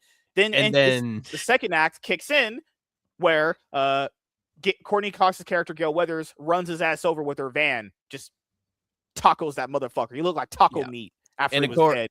And of course, they take off the mask, and Sydney's expecting Matthew Lillard. Yeah. Turns out it's not Matthew Lillard. It's some motherfucker from a mental asylum who's I guess they say he's killed like 3 people, but other than that, he literally has no connection to like Sydney or the rest of the Ghostface killings, at all. And keep in mind, I don't mind the first act though. It was all the setup for the second acts, but it's one of those things where it's like, well, the thing is, man, the driving force of the whole movie is Stu Grayson alive? That is the question that lingers over the whole fucking movie. Literally, that's literally the only thing that has this movie progressing is literally just you sitting there and waiting to see if he's actually behind this or not. Mhm. And yeah, they keep teasing over and over and over again that he might actually be doing he might actually be doing it. Oh, wait a minute, maybe it's not actually him. Maybe it's just AI. Like maybe somebody's just making these videos. Like I'm not gonna lie, this is probably the easiest money Matthew Willard has ever fucking made. They literally paid that motherfucker just to take cell phone videos of himself acting like a maniac. Yeah, because I feel like with each Scream movie, they're always kind of meta commentaries on what are the current tropes of the genre going through. Yeah, and this one it's AI and deepfakes. But is that really like a horror trope though? Because that's not really what the franchise is known for. They're known for like calling out the meta of the horror franchises at the time. So like an example, Scream 4, Well, like I you know read, Scream 4, that one's yeah. calling out like the constant remakes that were happening in that Well, time period. I What is this one calling out though? Because like that one bitch who pretends to be Randy, she's like, well, this one's based off nostalgia. Okay, well, but that's not just known to horror though. Well, I kind of read it as like a meta thing on just like current like modern day technology and how it can be used to do malicious things. And yeah, there are motherfuckers out there in the real world that do shit like this where they are hiding behind AI and they use AI to kind of mask who they are and what they're actually doing. I mean, it does happen. So I feel like using that as a hook in this movie, I didn't mind it as much because, like I said, it keeps, the mystery of the movie alive. It's like, is that actually Stu or is that somebody just masquerading as him and using his face? I will say, I was even guessing that in my mind is like, Yeah. is he really alive or is he dead? I will say that's not the worst part because I do feel like the movie does a good job of keeping that alive until the third act, which we'll discuss here in a minute. So in the first act, you have the introduction of that random taco Humberto Javier Fernando Gonzalez guy that got ran over like taco meat. And then you have the mom character that, Sydney talks to that comes to her job. And then the other characters that we mentioned as well. The second act, you have Gail and Sydney going to this asylum to see if Stu was actually admitted there. But this is another problem with the movie in the second act because the third act throws the second act into a different way. Because remember in the second act, you remember how you were listening to the movie and they're talking and they're like, oh, wait, hey, was this guy admitted here? He was like, yeah.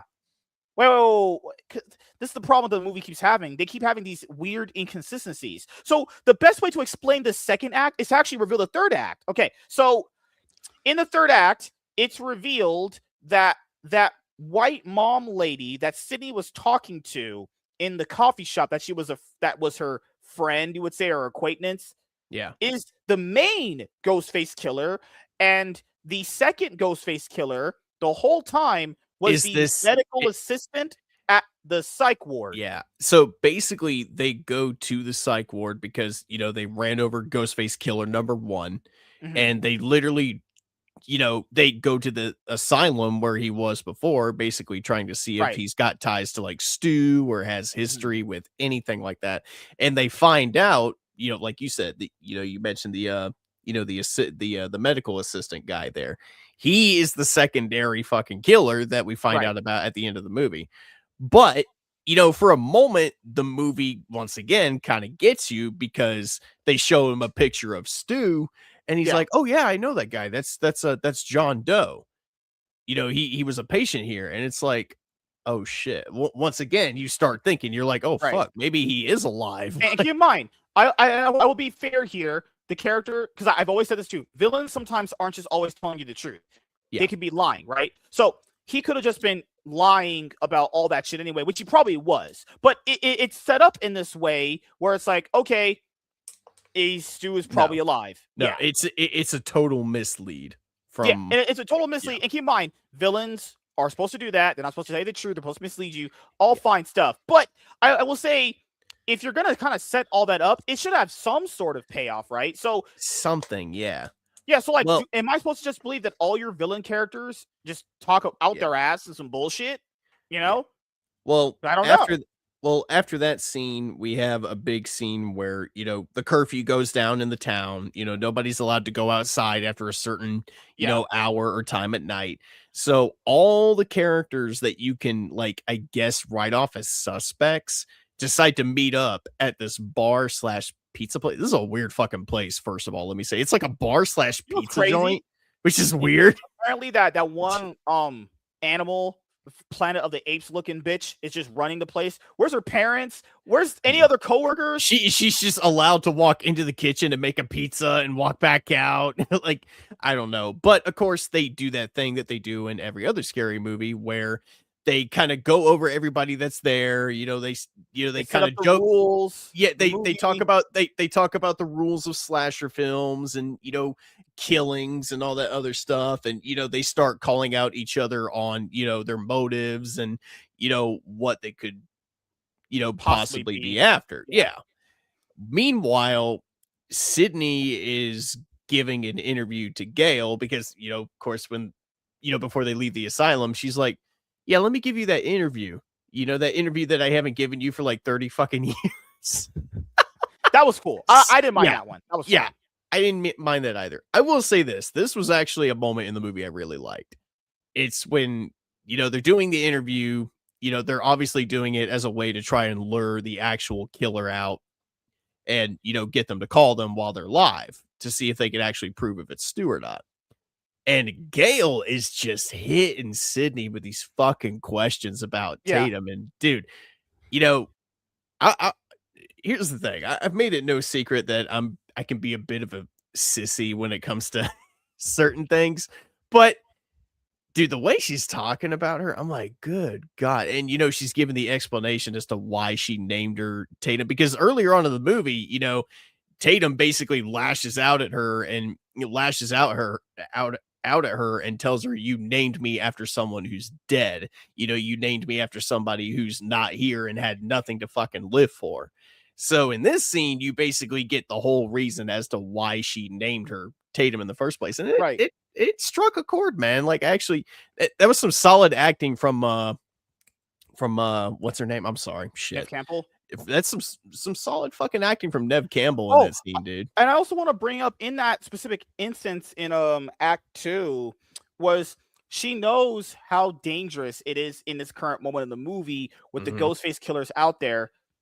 Why in the world is she not keeping more tabs on her daughter about where she's at? Like, Right. that's crazy. Also, the husband she has who's a cop, he gets essentially Yeah. outed in the movie around the middle part of Act 2. So, my thing is like, she shouldn't even be in that position to be by herself with those friends when she knows how dangerous it is currently. And then, like I said Yeah. before, the Act 2 ends with Matthew Lillard, or sorry, Stu's character Yeah. calling her. They finished the interview, and of course he didn't call them while they were live. He calls them after they're done being live. Yep. And it And turns out he Mhm. may or may not be at the bar where all the other characters are right now. Yeah. So she runs out. So and before that, she has an argument with Gail about the New York situation and why she wasn't there. And Dewey, Nev leaves, runs to her car. She can't get in her car because the Ghostface killers locked her out of her car, which is like, how are these things keep happening in the movie where she knows how Ghostface killers work and these things keep happening? Doesn't matter. Just consume product and keep going. Yeah. So then this is what I loved about Scream 5. Remember that one part where that one lady, she was like, Mhm. welcome to Act 3. So Act 3 starts when a scene happens in the bar where Tatum is like, hey, I want to go be with my mom. She and the boyfriend go outside, get into her car, and before the boyfriend gets in the car, Tatum gets in the car, and there's an open laptop there, and it's showing the secret of the movie. Actually, Stu is not alive because earlier in the movie, Sydney is talking to a character, I forgot his name, whoever she was talking to, and she's talking to a person about, what do you know about AI? And She was deep talking fakes and all this other stuff. Yeah. yeah. So kind of find out, no, it was an AI generated deep fake Image. Yeah. of Stu, and they managed to create an AI deepfake video of Stu where he could basically just terrorize Sydney. And Tatum finds it out, but she thinks it's the boyfriend because it's in his car. And dude, she proceeds to just make this motherfucker eat shit. Funniest part of the movie, unironically, she finds out that, hey, Stu's character, he actually is dead, and the Ghostface killers have just been manipulating Sydney into believing he's alive with AI technology. She takes this fucking MacBook and just bashes him over the head like 3 or 4 times. I've never seen someone get hit like that with a computer in my life. That shit was brutal. bro took that shit like a champ, out cold. So she runs away. There's a Ghostface killer chasing her. And throughout the movie, a big theme about Tatum's character is she's like, well, she doesn't think she's confident enough. She's not strong enough. It's to a point where the Ghostface killer chases Tatum into Sydney's coffee shop. And well, let's not forget, meanwhile, at the bar, there's another Ghostface killer just going to town and killing every single character that we've met throughout this movie, with the exception of the 2 reporter characters, because they show back up later up. Yeah, that's how you knew they had no purpose in this movie. They're just what's crazy is she got slashed. What's crazy is that DEI Randy chick. Dude, she got stabbed in the stomach on a subway in Scream 6 and slashed in the stomach in this movie, and she just magically appears in the movie. Well, here's the thing, because this plays into what we're getting ready to talk about. This Ghostface killer is just going to town on these kids and killing every single one of them. And it's like, okay, right here and there, you've established that all of these characters that you were kind of, teasing might be suspects or might be the killers. Nope, they're all fucking dead now. So the list of suspects literally just got knocked down to basically like 2 or 3 people. And one of them may or may not be Stu. We still don't know yet. Right. But you pretty much know it's not Stu after that AI scene with the actual MacBook. But the thing is, it's like your entire list of suspects is gone. We basically debunked the fact that Stu is like, he's really dead. Is dead. Yeah, he really is dead. That guy, and you can find out, wait a minute, that guy did lie because he's dead. Yeah. It's like, so who the fuck are the killers then? Like, this was the point in the movie, dude, where I was talking about earlier. I really thought we were going to get to the end of it and they were going to take off the masks and it was going to be Melissa Barrera and Jenna Ortega. That would have been one of their greatest reveals ever. It would have been one of the coolest fucking reveals they've ever done. But no! That didn't happen. So we did reveal who the killers were. So it comes into that point where basically Tatum gets her confidence moments and she shoots the Ghostface killer through the wall. Now keep in mind, people are gonna be like, well, how did she not kill him? Ghostface killers since Scream 3 have been wearing bulletproof vests. Ghostface killers go to kill their victims wearing Kevlar. They have like this Facebook group they all just like conjugate in, and they all they like talk about what they're gonna do. It's like, hey Dave, your bulletproof vest came in. Do you want it? So she thinks she gets the one up on that Ghostface killer. Then the second one reveals himself. And you're like, bum, bum, bum. So they take Tatum and then they call Sydney. And they're like, she was like, where's my daughter, you motherfucker? And she was like, at the heart of everything. Where the heart is.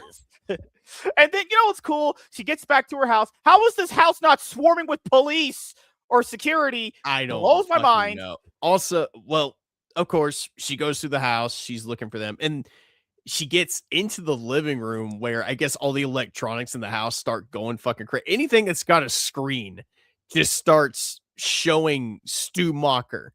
And then all of a sudden you see Dewey and a couple of other people that have like died because of the whole. You actually get cameos, or they might be deepfakes. I don't know. They were actually there to film that stuff. So you get cameos of the revealed killer in Scream 2, Dewey. And you already know Will. You already know Will Arnett got paid like $2 million just to make a 5-second cameo. That's another problem with the movie that feels really hollow to me. If you're gonna do that, give cameos to the killers in Scream 4, the killers in Scream 5, killers in Scream 6. why are we getting half-baked cameos like that? If the cameos were to show They- these are all the Ghostface killers, they just didn't reveal all of them. Jack Quaid wasn't in the budget. Oh shit. That was another thing that bothered me. Was like, wait a minute, you're gonna show me all these Ghostface killers only up until 3? We're not gonna get the other. Oh my! You can't just do half-baked. Yeah. That's a half-baked idea. You need to show them all. I get it. You don't want to pay homage to 5 and 6 because Melissa Barrera's characters were in there. But come on, it's a fun. You aren't even showing them. You're just gonna show the killers. No. But anyway, now So- let's get to the part where this entire movie just fell on its fucking face for me, dude. So like we had said earlier, we told you who the killers were, and they are revealed. The mother of the one creepy kid, and then you have the guy who worked at the psych ward. Now, Yeah. the guy at the psych ward is apparently that useless retard that you always have for a second Yeah. Ghostface killer. Kind of reminds me of the guy in Scream 4, where you always have the main one, then the other guy's just a bumbling idiot. For some Yeah. reason, I thought he was just gonna stab that bitch in the neck when she was talking to him like that. Let me point this out too, because Sydney goes through the back door. One of the Ghostface killers has her daughter bound to a chair. They've got a knife to her fucking throat and shit. And her husband and her dad is there too. Yeah, apparently he's not dead. And earlier on in the movie, he was clearly shown to have been stabbed like numerous times, and yet he's not dead. Hey, Dewey How? took a lot of hits to the fucking dome in a lot of these movies too. And he was. I know, but it's easily been like maybe 13 hours since that happened. Yeah, that's a stretch. All right, no, I'm sorry. I almost couldn't even believe he was alive. Getting stabbed that many times and bleeding that badly. It's like, you're still alive for that prolonged amount of time. No, he should have been dead. I'm just saying. The guy at the psych where we talked about who was the second killer, he's essentially fucking just a fodder Ghostface, because the main lady, the mom of that creepy kid, she's the main Ghostface. She reveals the reason why she's doing, essentially, to be fair, she is a lunatic because she's talked about, her husband. She talked about her divorce earlier in the movie, in the first act, actually, and kind of find out, well, she killed her husband. That's why she's divorced, because she murdered him. Then she said she checked herself into like a psych ward or something like that. Her explanation was basically just fodder bullshit. But let me, before you continue, let me ask you this, because one of the big draws of these Scream movies is the big reveal of the identities of, the Ghostface killers and what their motivations are. I could not tell you what the fuck the motivation was for these two Ghostface killers at all. Well, she lost her touch. So like the lady says, Sydney lost her touch. I need you, but then you're gonna kill her. To be fair, we are kind of reasoning with a legitimate lunatic. So it's maybe like, that's our problem. But it's like, but why? Who the fuck are you? Who are you? Remember, she said that she read her book. I was like, wait, you read someone's book, so you became a lunatic? Yeah. Women are crazy. Like, who are you? Like, I'm not gonna lie. Like, when they first introduced her in the movie, I was trying to think back to the other movies. I was like, is this someone from the past? That's movies? what I thought too. Yeah, because by the time they reveal she's the killer and she's giving the whole spiel as to why she's doing this, I'm like, there's got to be something deeper to this. The only Like thing I'm like, there's no fucking way this random bitch just read her fucking book and went psycho. Well, she was already she already said she was crazy when she killed her husband, and they threw her in a psych ward. I will say this: she had one line that I liked where she was like, "You're past your prime." Okay, I'll give you that. That one was good. I'll give you that one. But it's like, wait a minute.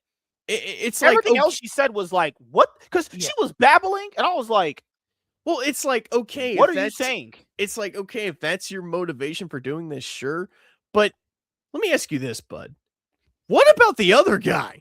What is his motivation? He's here, as the kids say these days, for the love of the game. Like, literally there just for the love of the game. Like, he's just there for the love of the game. That was actually the most. Okay, so to be fair, I did predict the mother did it.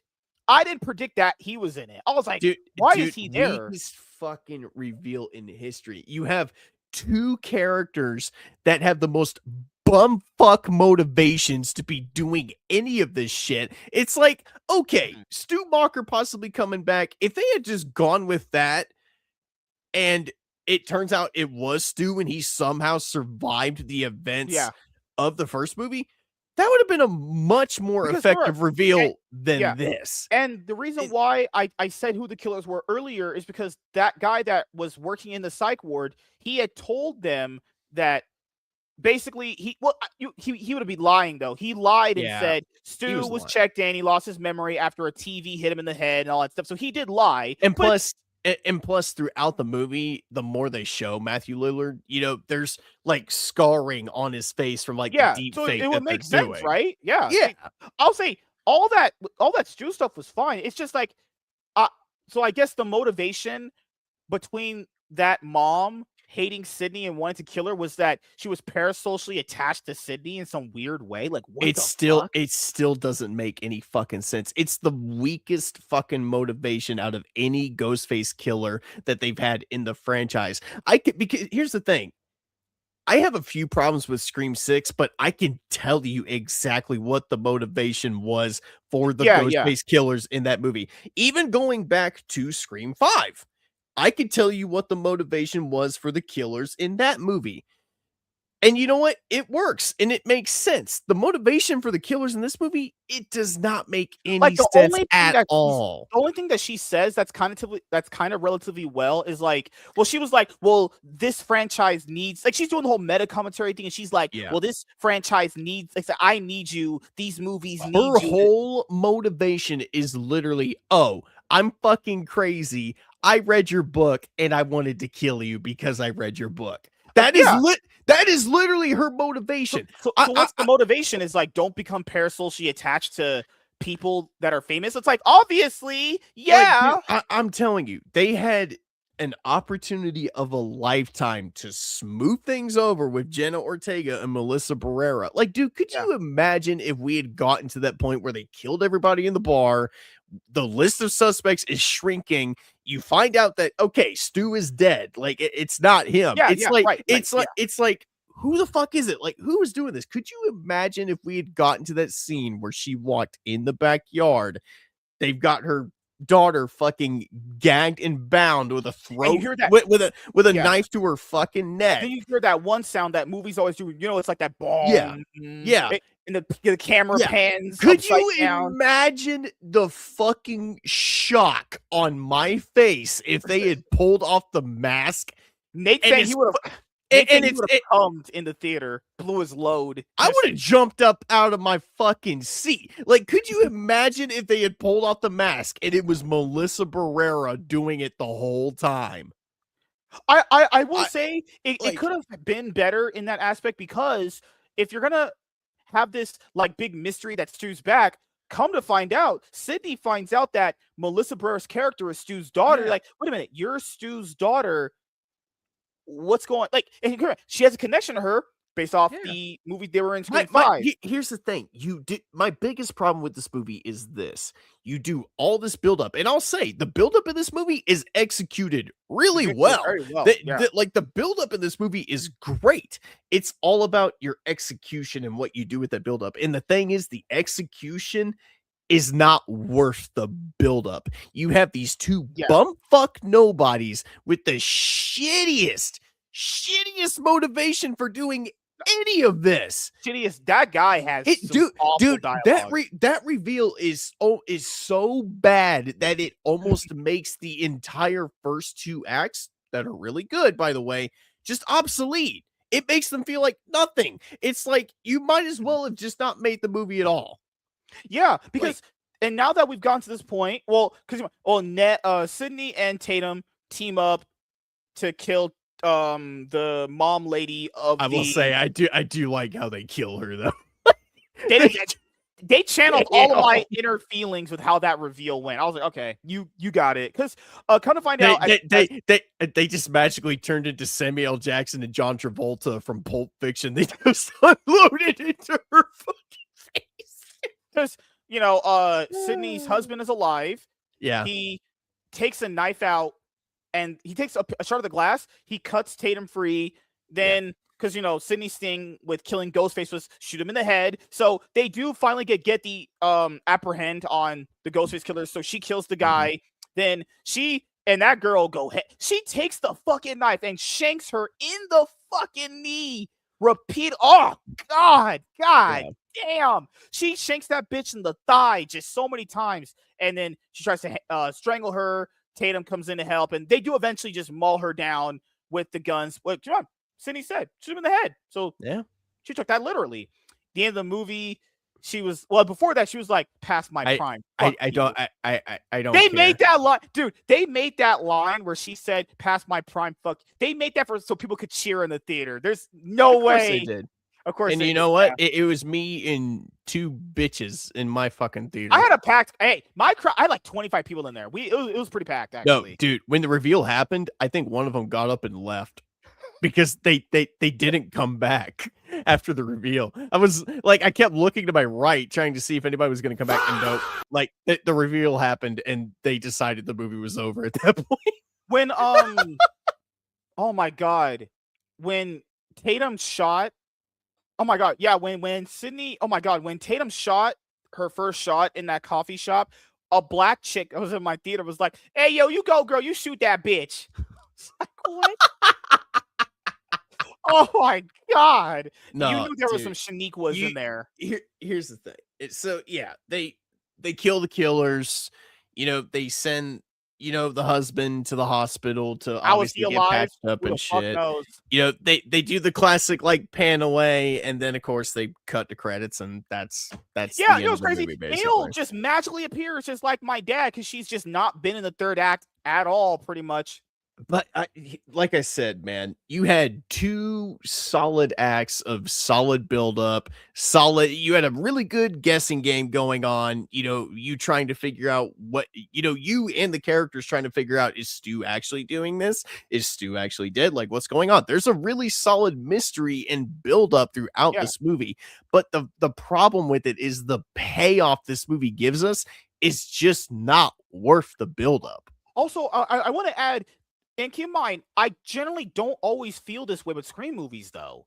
This one just kind of feels hollow in aspects, though. It feels very like I said, in a lot of different ways. It's that thing I said at the beginning of the review.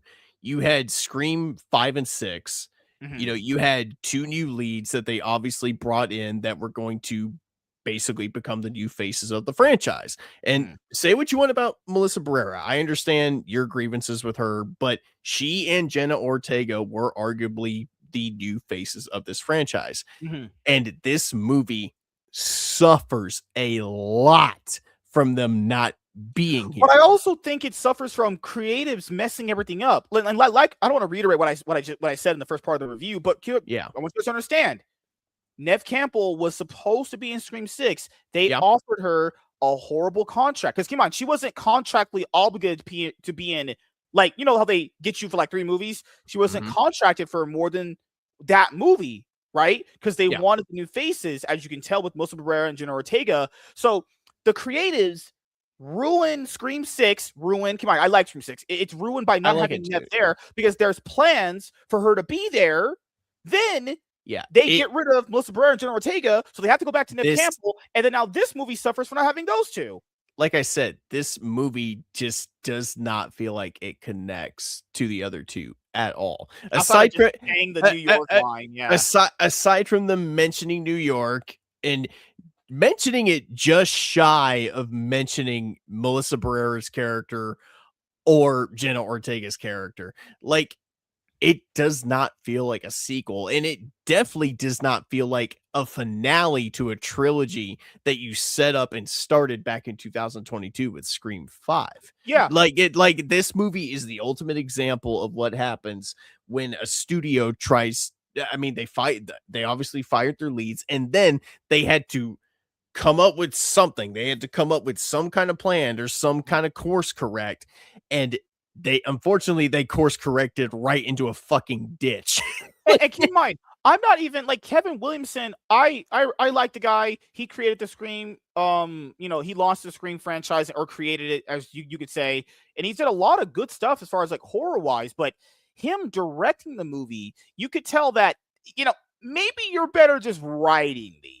You're better writing these. Because keep in mind, a lot of people like Scream 6. I like Scream 6 too. They were not directed by Kevin Williamson. This is his first Scream movie he's ever directed since he actually launched the franchise. Yeah. He's created it, but he never actually directed a movie in the whole series. Scream 4, one of the best ones, not directed by him. Scream 1 and 2, the best ones, not directed by him. Scream 6, not directed by him. Scream 5, not directed by him. Yeah. Like, he had some nice horror elements to it. I love that wall scene. I absolutely love that. That was a really good scene. Like, there were some good aspects to it, but I feel like you need a person who's directing and a person who's writing to be on a page where they have to be very similar. Him directing is not the same as him writing the movie. Like I said, there's good things in this movie. There's things to like. It's just, as a sequel, it suffers. As a Scream movie that is riding off the tailcoats of the last two, it does not feel like it, it does not feel like it fits at all. And like I said, this movie suffers from a lot of really good buildup and just really poor execution. And, and it's not the actors' fault. Like, I think everybody that was in this movie, they did an all right job with what they were given. Neve Campbell, she kills it. The girl who plays her job. The girl who plays her daughter, Tatum, she's actually I would say she's actually a pretty good standout in the movie. Yeah. If they wanted to make Scream 8 all about her, I'd be down for that. It's just, really good buildup, poor execution. Right. And I feel like this movie and the previous one suffers from creatives making awful decisions, and then the people that are involved with the movie suffer because of it. So far, if I had to rank this new Scream trilogy, I say trilogy very loosely because it kind of feels like a duology at this point. Like, this movie kind of feels like a branch off a little bit. Obviously at the very bottom, this one. The one above that, I would say Scream 6, and then the one on top of that for me is Scream 5. I like Scream 5. Like, I like it a lot more than Scream 6. Scream 6 has problems, and I mean glaring problems that I just can't ignore. Scream 5 got me excited to go back and like watch the other Scream movies that came before it. And it was actually my first Scream movie that I ever saw like in the theater. And that was mine too. I had seen the other ones on the interwebs. But I have seen these for 4 years straight. And come on, guys, I love these movies though. I even loved aspects of this one. I even liked the idea of what this one was trying to be. But did you watch that sci-fi Scream show that they did never did. A couple of years ago? You never did? No. Oh, but okay. I will say, I love these movies. I even really enjoy aspects of what this one was trying to do. I feel like there's constant themes in this one that are represented in all the other ones too. It's just, I feel like Kevin Williamson directing was a problem. I feel like the movie just feels kind of hollow in a lot of different areas. And hollow, not in terms of like what you said. It's hollow in characters, dialogue, and those are the main aspects of a Scream movie. The dialogue and the characters, because it makes you feel like, hey, I enjoy this. I enjoy the world. I'm enjoying the aspect of it. The Ghostface killers are pretty much just like the same as like the other ones. There was no way to stand out, I understand the motivations for this for the Ghostface killer in Scream 3 better than I understand the fucking motivations for these two fuck nuts in this movie. I don't even know why that guy was there. Like, at least that girl was like, hey, I'm kind of just basically mentally insane and I'm parasocially attached to Sydney. I don't even think he says why he's there. He's just there. For the love of the game, bro, just there. Just motherfucker literally said reality can be whatever I want and just decided, fuck it, I'm a Ghostface. Holy shit. Just said, I'm Ghostface now. All right. Hey, I guess. Hey, motherfucker literally went, hey, you look at me, I'm Ghostface now. Oh, God. So, nah, man. Well, we'll have to kind of let this one sit for a little bit. Hey, at some point we can do our Scream 6, movie ranking. This one's probably going to be at the very bottom next to another one, in my opinion. But, man, what are your final thoughts and opinions on Scream 7 as we close out the review? like I said, overall, I think this one just kind of missed the mark. It was a Mhm. very missed opportunity, in my opinion. The movie had a lot of it had a lot of those things that makes a Scream movie a Scream movie. You know, solid tension, solid build up. You know, the entire mystery of whether or not Matthew Lillard's character is alive and committing these fucking murders. You know, it was compelling. Like when the movie keeps you guessing and keeps you like on the edge of your seat, just wondering, you know, whether or not this is actually happening, you know, it's compelling and I enjoyed it. I enjoyed it in that aspect. But that buildup is just not worth the payoff that we got. Like we got these, like I said, we got these two bumfuck nobodies with the poorest fucking just excuses and motivations as to why they're doing this. And it almost makes the first two acts like just kind of obsolete in a Mhm. way. Like you might as well just not have a movie at all. 'Cause they're That's a, building up that to this yeah, emotional payoff of yeah, Stu, and that's then you don't even yeah, get the Loomis nothing. part of it. You don't even Yeah, get the nothing. nothing, yeah. Yeah, you So get well, hold on. You get nothing. Like I said, if they had pulled back the ghost face masks and it was Melissa Barrera and Jenna Ortega under there doing all this, I felt like that would have been a much better payoff than what we got. But overall, man, like this one was just very mundane and dull. Like you said, from a directing angle, from an acting and from an acting angle to a character motivation angle. Everything about it dialogue was too. yeah, Dialogue was yeah. everything about it was just very mundane. And you know, the final nail in the coffin was the shitty reveal with these two bumfuck nobodies that have the poorest motivations of all time.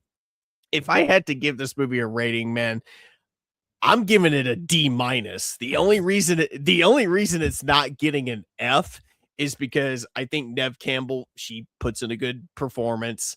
The girl who plays her daughter, Tatum, she does a really good job. You know, I had a blast seeing Gail and I enjoyed the mystery, but that reveal almost makes that reveal makes this entire movie almost go up in smoke.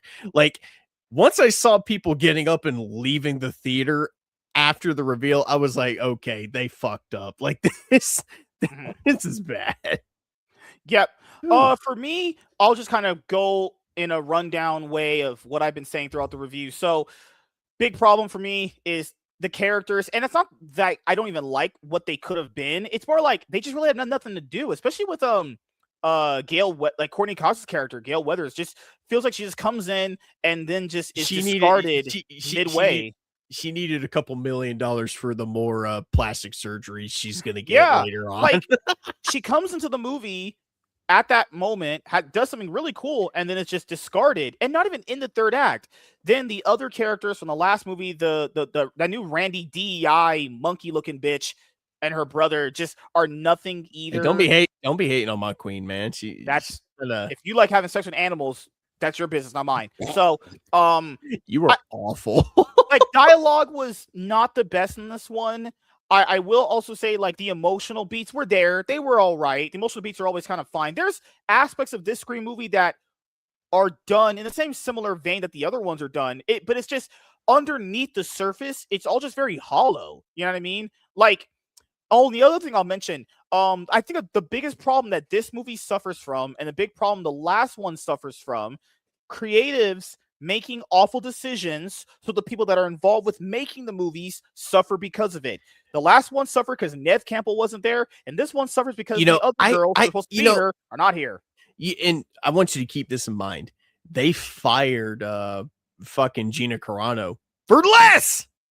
Yeah. Still, Also, keep in mind, the ghost face reveal in this one. Keep in mind, I'm not the hugest fan of the ghost face reveal in the last one either, because there's a lot of weird contradictions there. But here's the thing. I enjoyed that one more than this one. Was like, Yeah, I easily because guessed here's who the thing, dude. I easily guessed who this was. And I was like, wait a minute, it's the mom. She's not been in the movie for a little bit. You know how they make that trope in the movies where if you're not here for a while, you probably are doing it. Yeah, the mom was barely in the movie. She was only in the movie like 3 scenes. It's like she's obviously a killer. It's very obvious who's doing it. The other guy looks at for love of the game. He's just here for the paycheck. Well, here's the thing.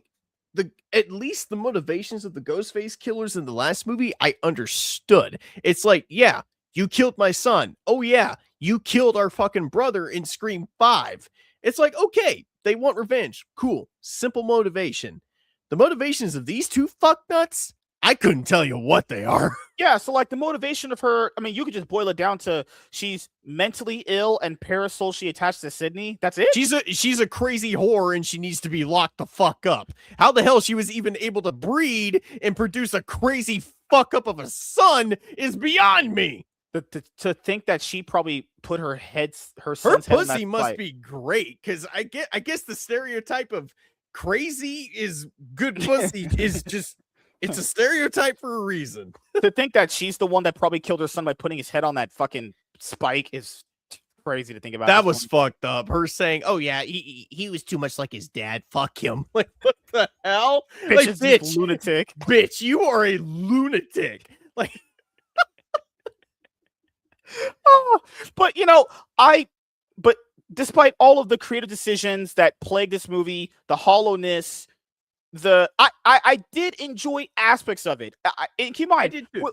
And with Scream movies, they're always very fun. Keep in mind, the movie still has a very fun element to it, despite all its problems. But if I'm gonna be honest with you guys, this is probably the worst Scream movie next to 3 for me, with this one being the actual worst. Of the new trilogy, it's the worst. Yes. I would say, as you know, in terms of the franchise as a whole, man, I think this is the worst one. This has to be the worst one. Yeah. I think this is the worst one. Literally my entire drive home the other night from the theater, there was nobody on the road. Usually when I drive my car, I have music or I got like a podcast going. No, Yeah. I was sitting in silence, just kind of debating with myself whether or not Scream 3 is better than this. And yeah, Scream 3 is better than this movie. And Scream 3 has a lot of problems too that would pretty much make it about on the same par as this. But the issue with the saving grace of Scream 3, at least you could say, like, well, I like the reveal, and there is an aspect of that movie where Once Sydney again, is adjusting to Ghostface MSK, being in her life.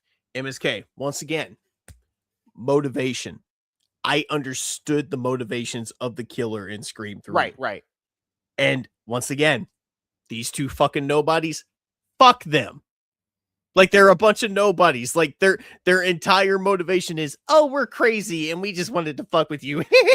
Yeah, because the issue with Scream 3 that I had was very similar to this one of ours motivations. Like, well, they made Sydney's mom out to be like some casting couch whore that got used and she just became insane, and that's why she treated her like that. It's like, that's just really fucked. But yeah, but this one, it's like, one of the Ghostface killers was just for the love of the game. Keep in mind, Scream 3, still the only movie in the franchise to have one Ghostface killer. Keep in mind, this one has a useless Ghostface killer who's just there, who gets talked down to by a bitch that he could straight up shank in front of us. He could straight up shank her when she's like, don't talk to me right now when I'm monologuing. Hey, bitch, how about I just yeet you right now? Like, what the hell? What? One of them doesn't have a motivation, and then the other's motivation is literally, oh yeah, I'm crazy. I killed my husband, and I read your book, and I want to kill you now. That's it. That's your big motivation. Okay. MSK, the more and more I try to wrap my head around their motivations, like the more I hate this movie. Yeah, like, literally, the best payoff for this movie is to have Melissa Barrera's character be revealed as the killer, because she's Billy Loomis's daughter. And the thing is, you could have done that, and Jenna Ortega could have been her fucking accomplice. That would have been a much better reveal. Like, even if you didn't want to go with the fact that, hey, maybe Stu is alive. Maybe it just was him this entire time. Even if you didn't want to go with that, you could have easily smoothed things over with the two actresses that you fired that were supposed to be the main leads in this movie anyway. Yeah. And have them be the fucking killers of the movie. And that's what I've been saying throughout the whole review. Like, both this movie and the last one get punished by other people making bad decisions. And keep in mind, guys, Melissa Barrera didn't do anything. All she basically said was like, the media doesn't show the other side. Dude, that's all she said. The more and more I think about it, like I said, they fired Tina Carano for less. Oh, so I will also say one more thing before we head to the review. One more thing. So I know people are boycotting the movie, right? wait a minute. Wait a minute. You boycotted a movie because It's like, studios yeah. made a decision you didn't like. It's Wait like, a yeah, minute. here, hold on. Wait Do- a minute. Okay. But when we do that, oh, you're just bigots and misogynists and homophobes. It's oh, like, wait a minute. Here's the thing. Do I agree with the whole free Palestine angle? No, it's stupid. The whole angle is fucking stupid. You're literally batting for a fucking country that wants you dead. But here's the thing. She's entitled to that shitty ass opinion. Should she have gotten woman, so it's expected.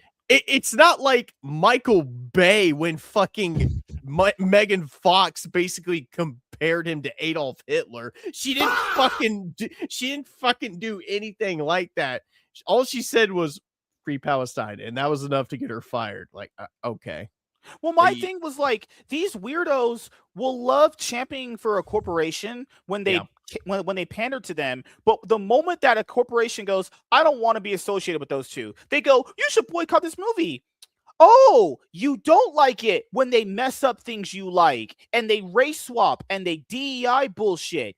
Now you want to boycott things. Oh, it doesn't feel good when the shoe's on the other foot. Now does it, you stupid fucking ugly blue-haired feminist nose ring wearing bitch? I'm not. I will say this.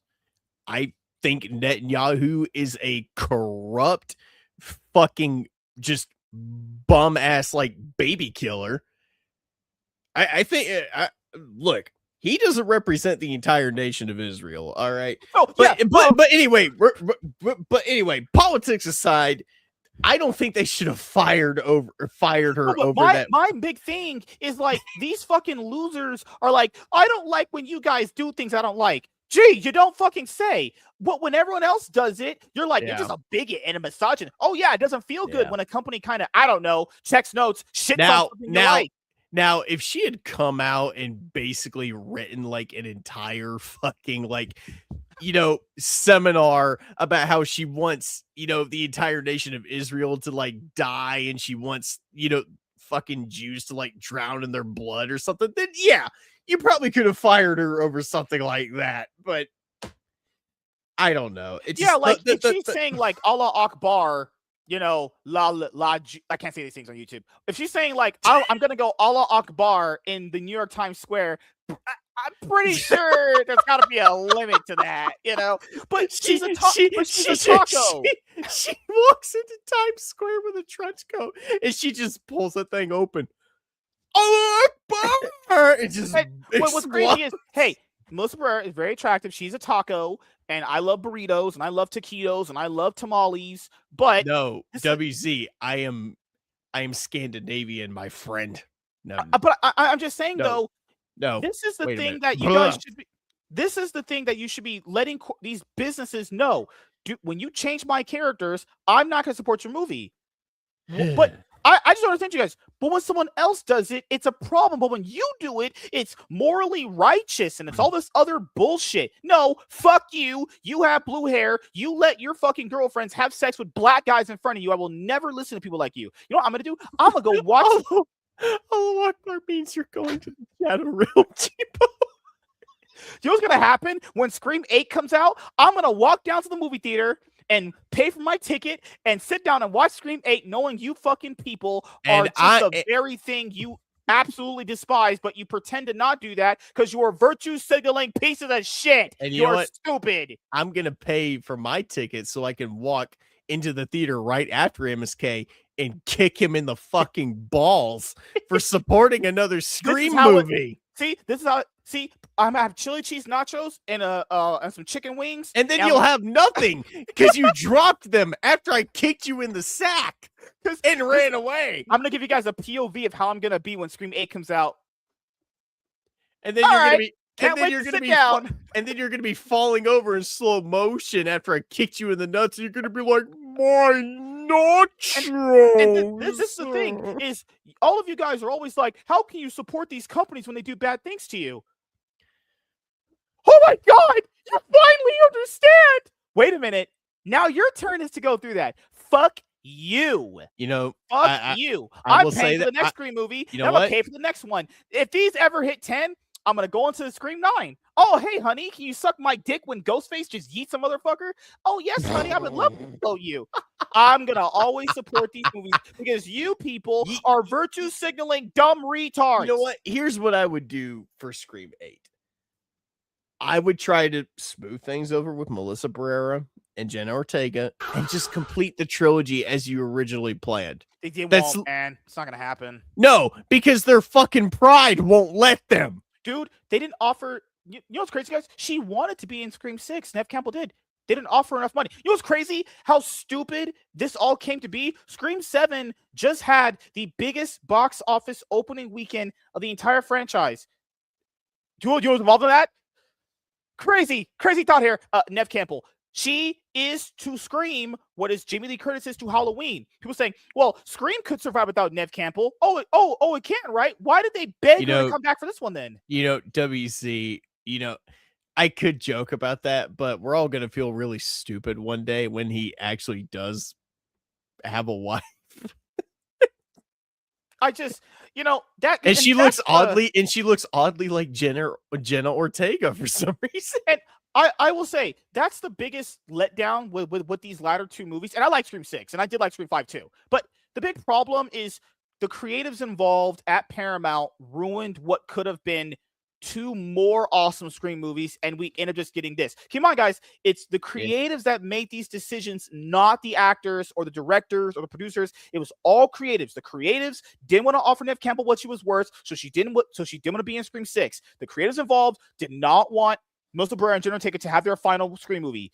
All their fault. It's not Kevin Williamson's fault. It's not anyone else's fault. It's Paramount's fault. And you guys want to tell me Paramount's going to make better decisions than Netflix? Really? That's crazy. You might as well just bend me over and fuck me with a fucking broomstick because honestly, I'm not believing that. If you want to rush out and see another Scream movie, no matter what they do, that's fine. After this movie, if they decided to just end the whole thing right here, that's fine. Cool. No. Goodbye. No. 3 years from now, Scream 8 movie review. Oh, Nate, how you doing? Well, I had my wife suck my dick before I went. And that's why.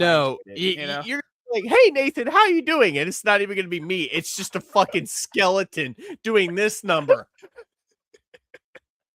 It's like that meme of like the skeleton underwater when the two franchises get more yes! down there drowning. I'm the fucking skeleton at the bottom of the pool.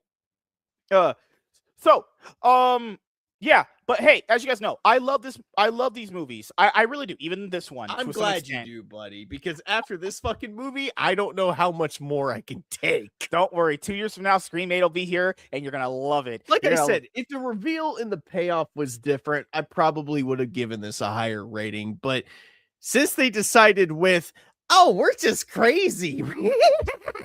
Well, what's your motivation? We're just crazy. Since they went that route, I couldn't give a fuck if they made another Scream movie, dude. I'm sorry. What about if I was the Ghostface killer in Scream 8 and we talked about the KKK the shortest Scream movie in existence because someone, probably Gale Weathers, would hit you with their fucking car and it would just cut the credits right there. Hey, sign me up for a Scream 8 and we'll be here. What's your favorite scary movie? I love these movies. Scream 9 comes out. I'm back. You get hit with a car again.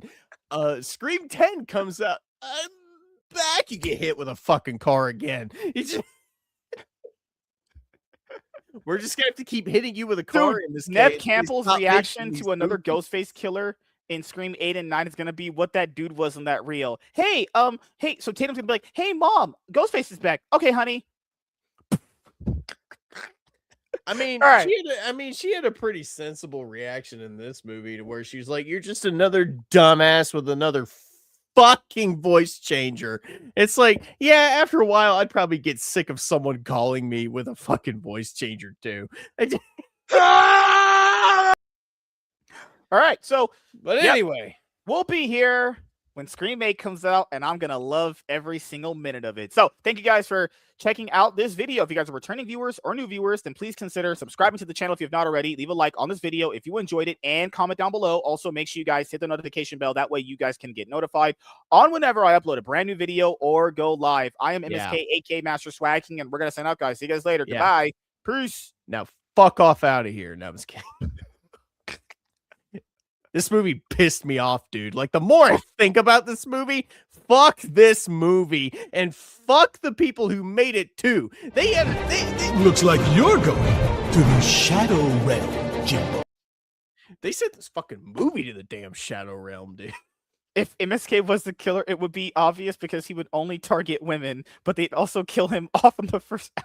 No, he'd only target black people too, apparently. Okay, okay. Hold on.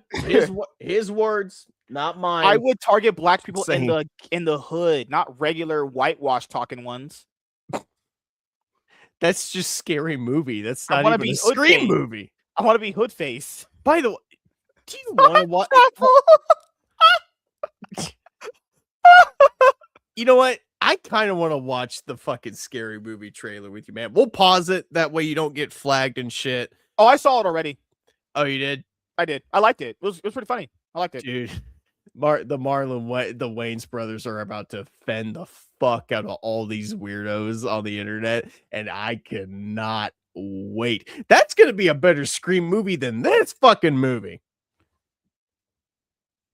Did you see the horrible... Bro, look at this horrible camera work here. This is from the Lantern show, but I got to cover this tonight. Look at this.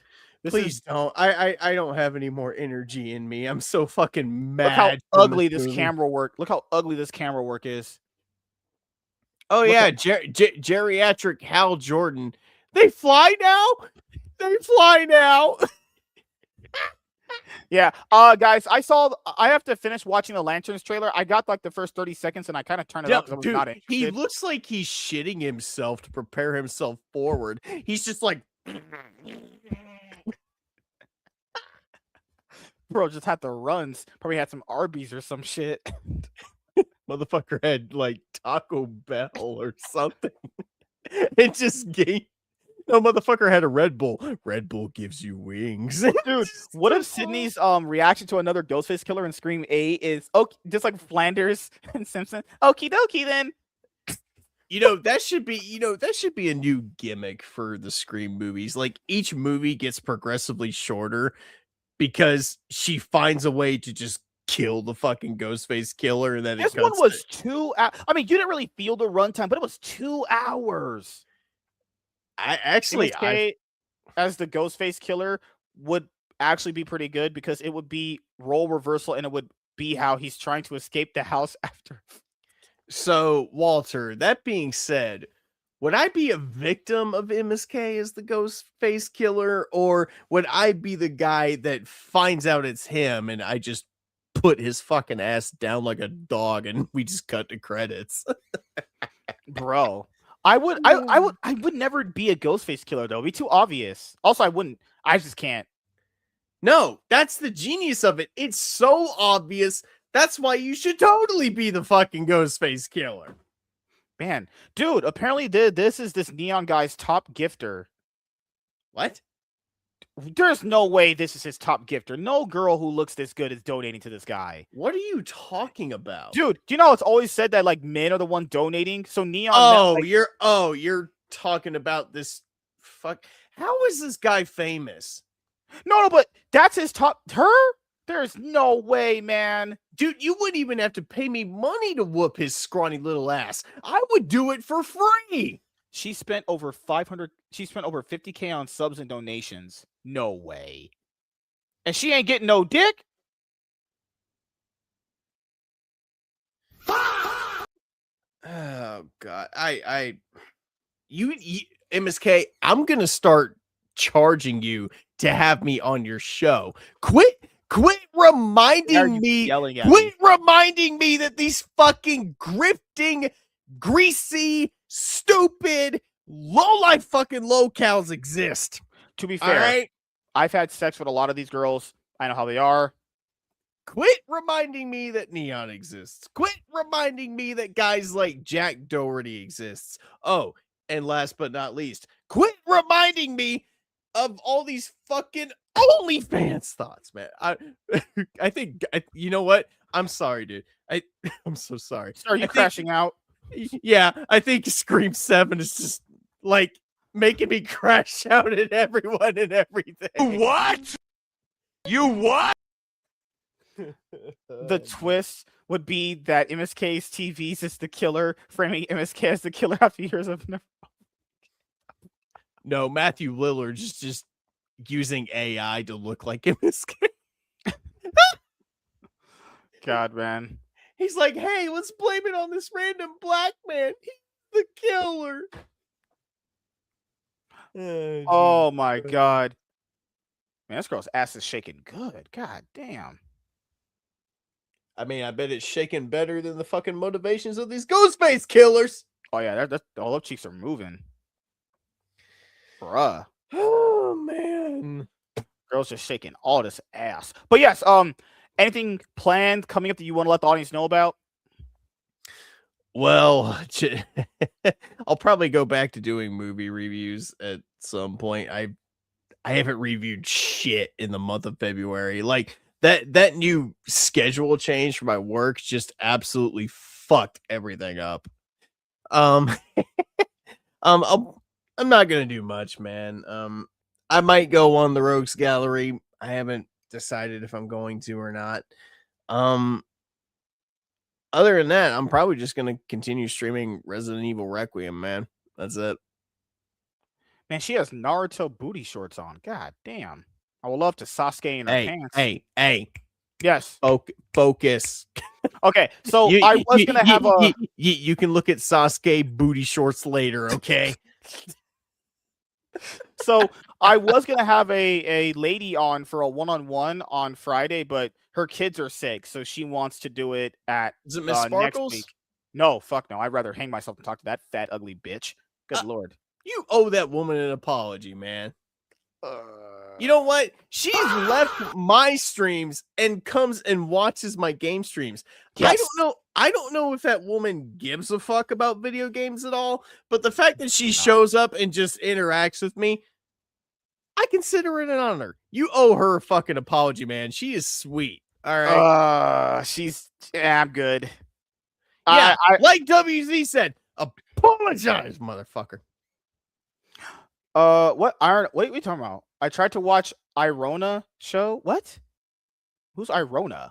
That a fucking black bitch who's 800 pounds? Are you? Hold on. Hold on. WZ, are you talking about Iron's show? Is that what you're referencing? She's crazy but kind to you, Matt. Yeah, he's talking about Iron show. Yeah, they're going a little cuckoo for Cocoa Puffs over there at the moment. I love Iron, I love Selena, and I love everybody over there, but it is getting a little crazy. I'll give you a little exclusive insider knowledge, MSK, after this show ends. Okay. Yeah. All right. Oh wait, he was streaming. I don't know, guys. I've been really busy all day. I woke up. I played League. I watched my team get fisted. And then, like, I went to see the movie. I love Iron to death, but I'm almost at the point where I'm like, dude, if it's about politics, I don't want to hear it. I'm just saying. I'm going to get in trouble. I don't do anything. I just exist. You're like that Ghostface killer that got hit by Gale. I didn't do anything, Iron. I just exist, and you just get hit by his fucking car. Oh man. Oh my god, man. Dude, they killed that fucking Mexican guy. Dude, they threw his ass in the road and then dude, that guy's body rolled like a taco shell that they were folding. God damn. Oh man. Okay, guys. The episode for the MSK show with me, Jared, and Jay Heat is gonna be smoking hot and sweet. Stick around after the show. I want to ask you something. Okay, yeah. I mean, I don't know what Iron's been doing. He hasn't contacted me. I legit. And Miss Sparkles, he doesn't know. No, I'm not. I'm not doing that anymore. I'm not that kind of person. We know. Well, hold on. We know you don't hate her. You just don't like being talked to. It's okay, buddy. Okay, thank God you stepped in for that because that was just something much more disrespectful. So, here, I want you guys to know this about me. All you guys are watching, I don't want to do that stuff, and I never really have liked doing that. So the times that I ever Dude, covered, what? You know I don't what? want to cover interpersonal drama with people. I'm not that kind of person anymore. It's just not that I don't want to do that anymore. I like I said, stick around after this. I need to ask you something. Keep in mind, I don't have any interpersonal drama with anyone. Listen, No, me neither. It just but it's just like something happened and person blocks, and it's like, guys, can you understand this though? I want to talk about movies and TV show and anime, all the hobbies that we talk about here and on the other show. That's my focus. Anything else is a distraction. I'm sorry, I'm not laughing at you. WC said MSK doesn't like doing white women. White women are fucking insane, honestly. But it's just like I'm focused on this and nothing else kind of matters though. Any of that drama stuff, I don't care. I literally do not give a flying fuck. I want to talk about my stuff here. That's all that matters to me. Yeah.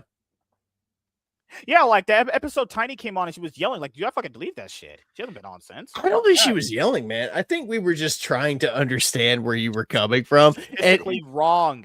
No, it's not even that. You just kept beating around the fucking bush and giving her harsh reality, dude. Harsh reality and truth. I'm not saying this is what I mostly believe. Harsh reality is women don't want to be married. It's a statistically proven thing. I'm not making that up. That's a fact. Dude, hold on. I'm going to defend her a little bit. She was trying to have a civilized conversation with you, and you kept biting her head off with these bullshit responses that weren't even like legit responses to the questions. Dude, I want you to understand. She was asking you, dude. She painted women as like these innocent creatures, and it's like, come on, we know that's not true. I'm just saying, dude. All we kept trying to tell you was that it's not all women. You were saying, but the thing is, like, I'm saying it's most women. I didn't say it's all. I'm saying it's most women, and I think. I told her men are doing all that stuff to protect women because they really do care, and her response basically was, no, they're not. And it's like, okay, why is a guy going and working 80 hours a week for his wife and his kids? Her to be protected, and he wants her to be financially secure. He's obviously doing it because he cares. I don't know what else, how else someone could prove they care about you. You go to work 80 hours a week to provide for your wife. How else are you going to show her you care? You know? Women don't want to be moms because they're aborting every kid. They don't want to be moms for sure. That's don't worry, MSK. We're gonna find you your Jenna Ortega one. I didn't make it up at all. WC said, "I love when all women yell at me." I'm not gonna lie, you have had a lot of women yelling at you on this fucking show. Well, it's not even just that. Men aren't like, keep in mind, it's not even a specific demographic. It's like a lot of women in this time frame are not getting, and keep in mind, it's guys too, but we're not talking about guys. That's a different conversation. We're focusing on just women. Modern women are trash. They fucking don't want to be housewives. They don't even want to work. They don't want to cook or clean. What good are you? So this thing is, I have to expect that girl to have a body count of 5, and she comes pre-fucked, and she has to be a bum. What? How does that benefit me? How does that benefit anything I'm doing? She comes pre-fucked, pre-semened in, and has no money. What do I gain? What do I benefit from that? How do I benefit from that? Well, the thing is, man, I can understand her crash out a little bit because there came a point where you brought up the idea of the ideal woman, and we were like, okay, MSK, what is your definition of your ideal woman? Don't look fat. Be pretty. That's most dudes are talking to women because they're attractive, right? Well, here's the thing. Those are if you're not physical attractive, traits. I think it's automatically an L. Well, here's the thing. Those are physical traits, and yeah, you could pertain those to the ideal woman. That's how we're attracted. She asked me what guys wanted. Guys are instantly attracted to women because of their beauty. So if you're ugly and fat, that's gonna turn off. He just named off every fucking woman that. Also, I know you guys don't believe half the shit you're saying to me. None of you are married. There's no one married. The only people that I know that are married There's very few people that, like, talk in like this fear. You guys aren't married because you know what I'm saying is true. There is no benefit to you getting married. None. Absolutely no benefit. What do you get while being married that you can't get if she's just your girlfriend? Yeah, but you're not married either. I So know. I know the game. So you can't really just No. give What that I'm saying kind is of I'm not going to be married. But I'm saying you guys aren't married either. You guys know what I'm saying is true. no, but unlike you, I'm actually I not saying take that. I'm Well, not saying not to get married. I'm saying don't get tricked by a woman who has more options and she'll just dump you at the snap of a finger one day. That's all I'm saying. I take that back a little bit. I don't know if you actually want to get married or not at some point in your life, but me, I want to get married someday. I want to find a woman that I can fucking settle down with, and she's not a complete, total, crazy, lying, manipulative fucking psychopath. I will give you that, MSK. There are a lot of women out there that are like that. And let me tell you that, dude, they are like fucking herpes. They just don't go away. I will say, all women end up being like that definition anyway. Give them the right situation, they all end up being like that. Hey, I'll give you one.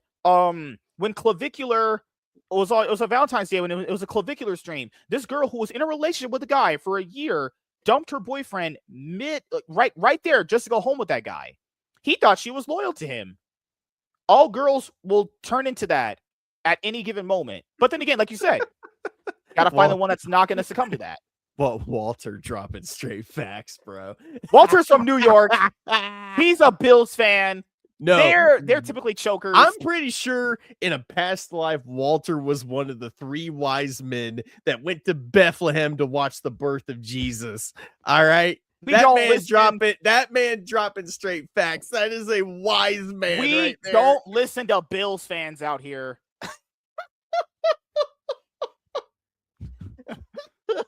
I'm saying most.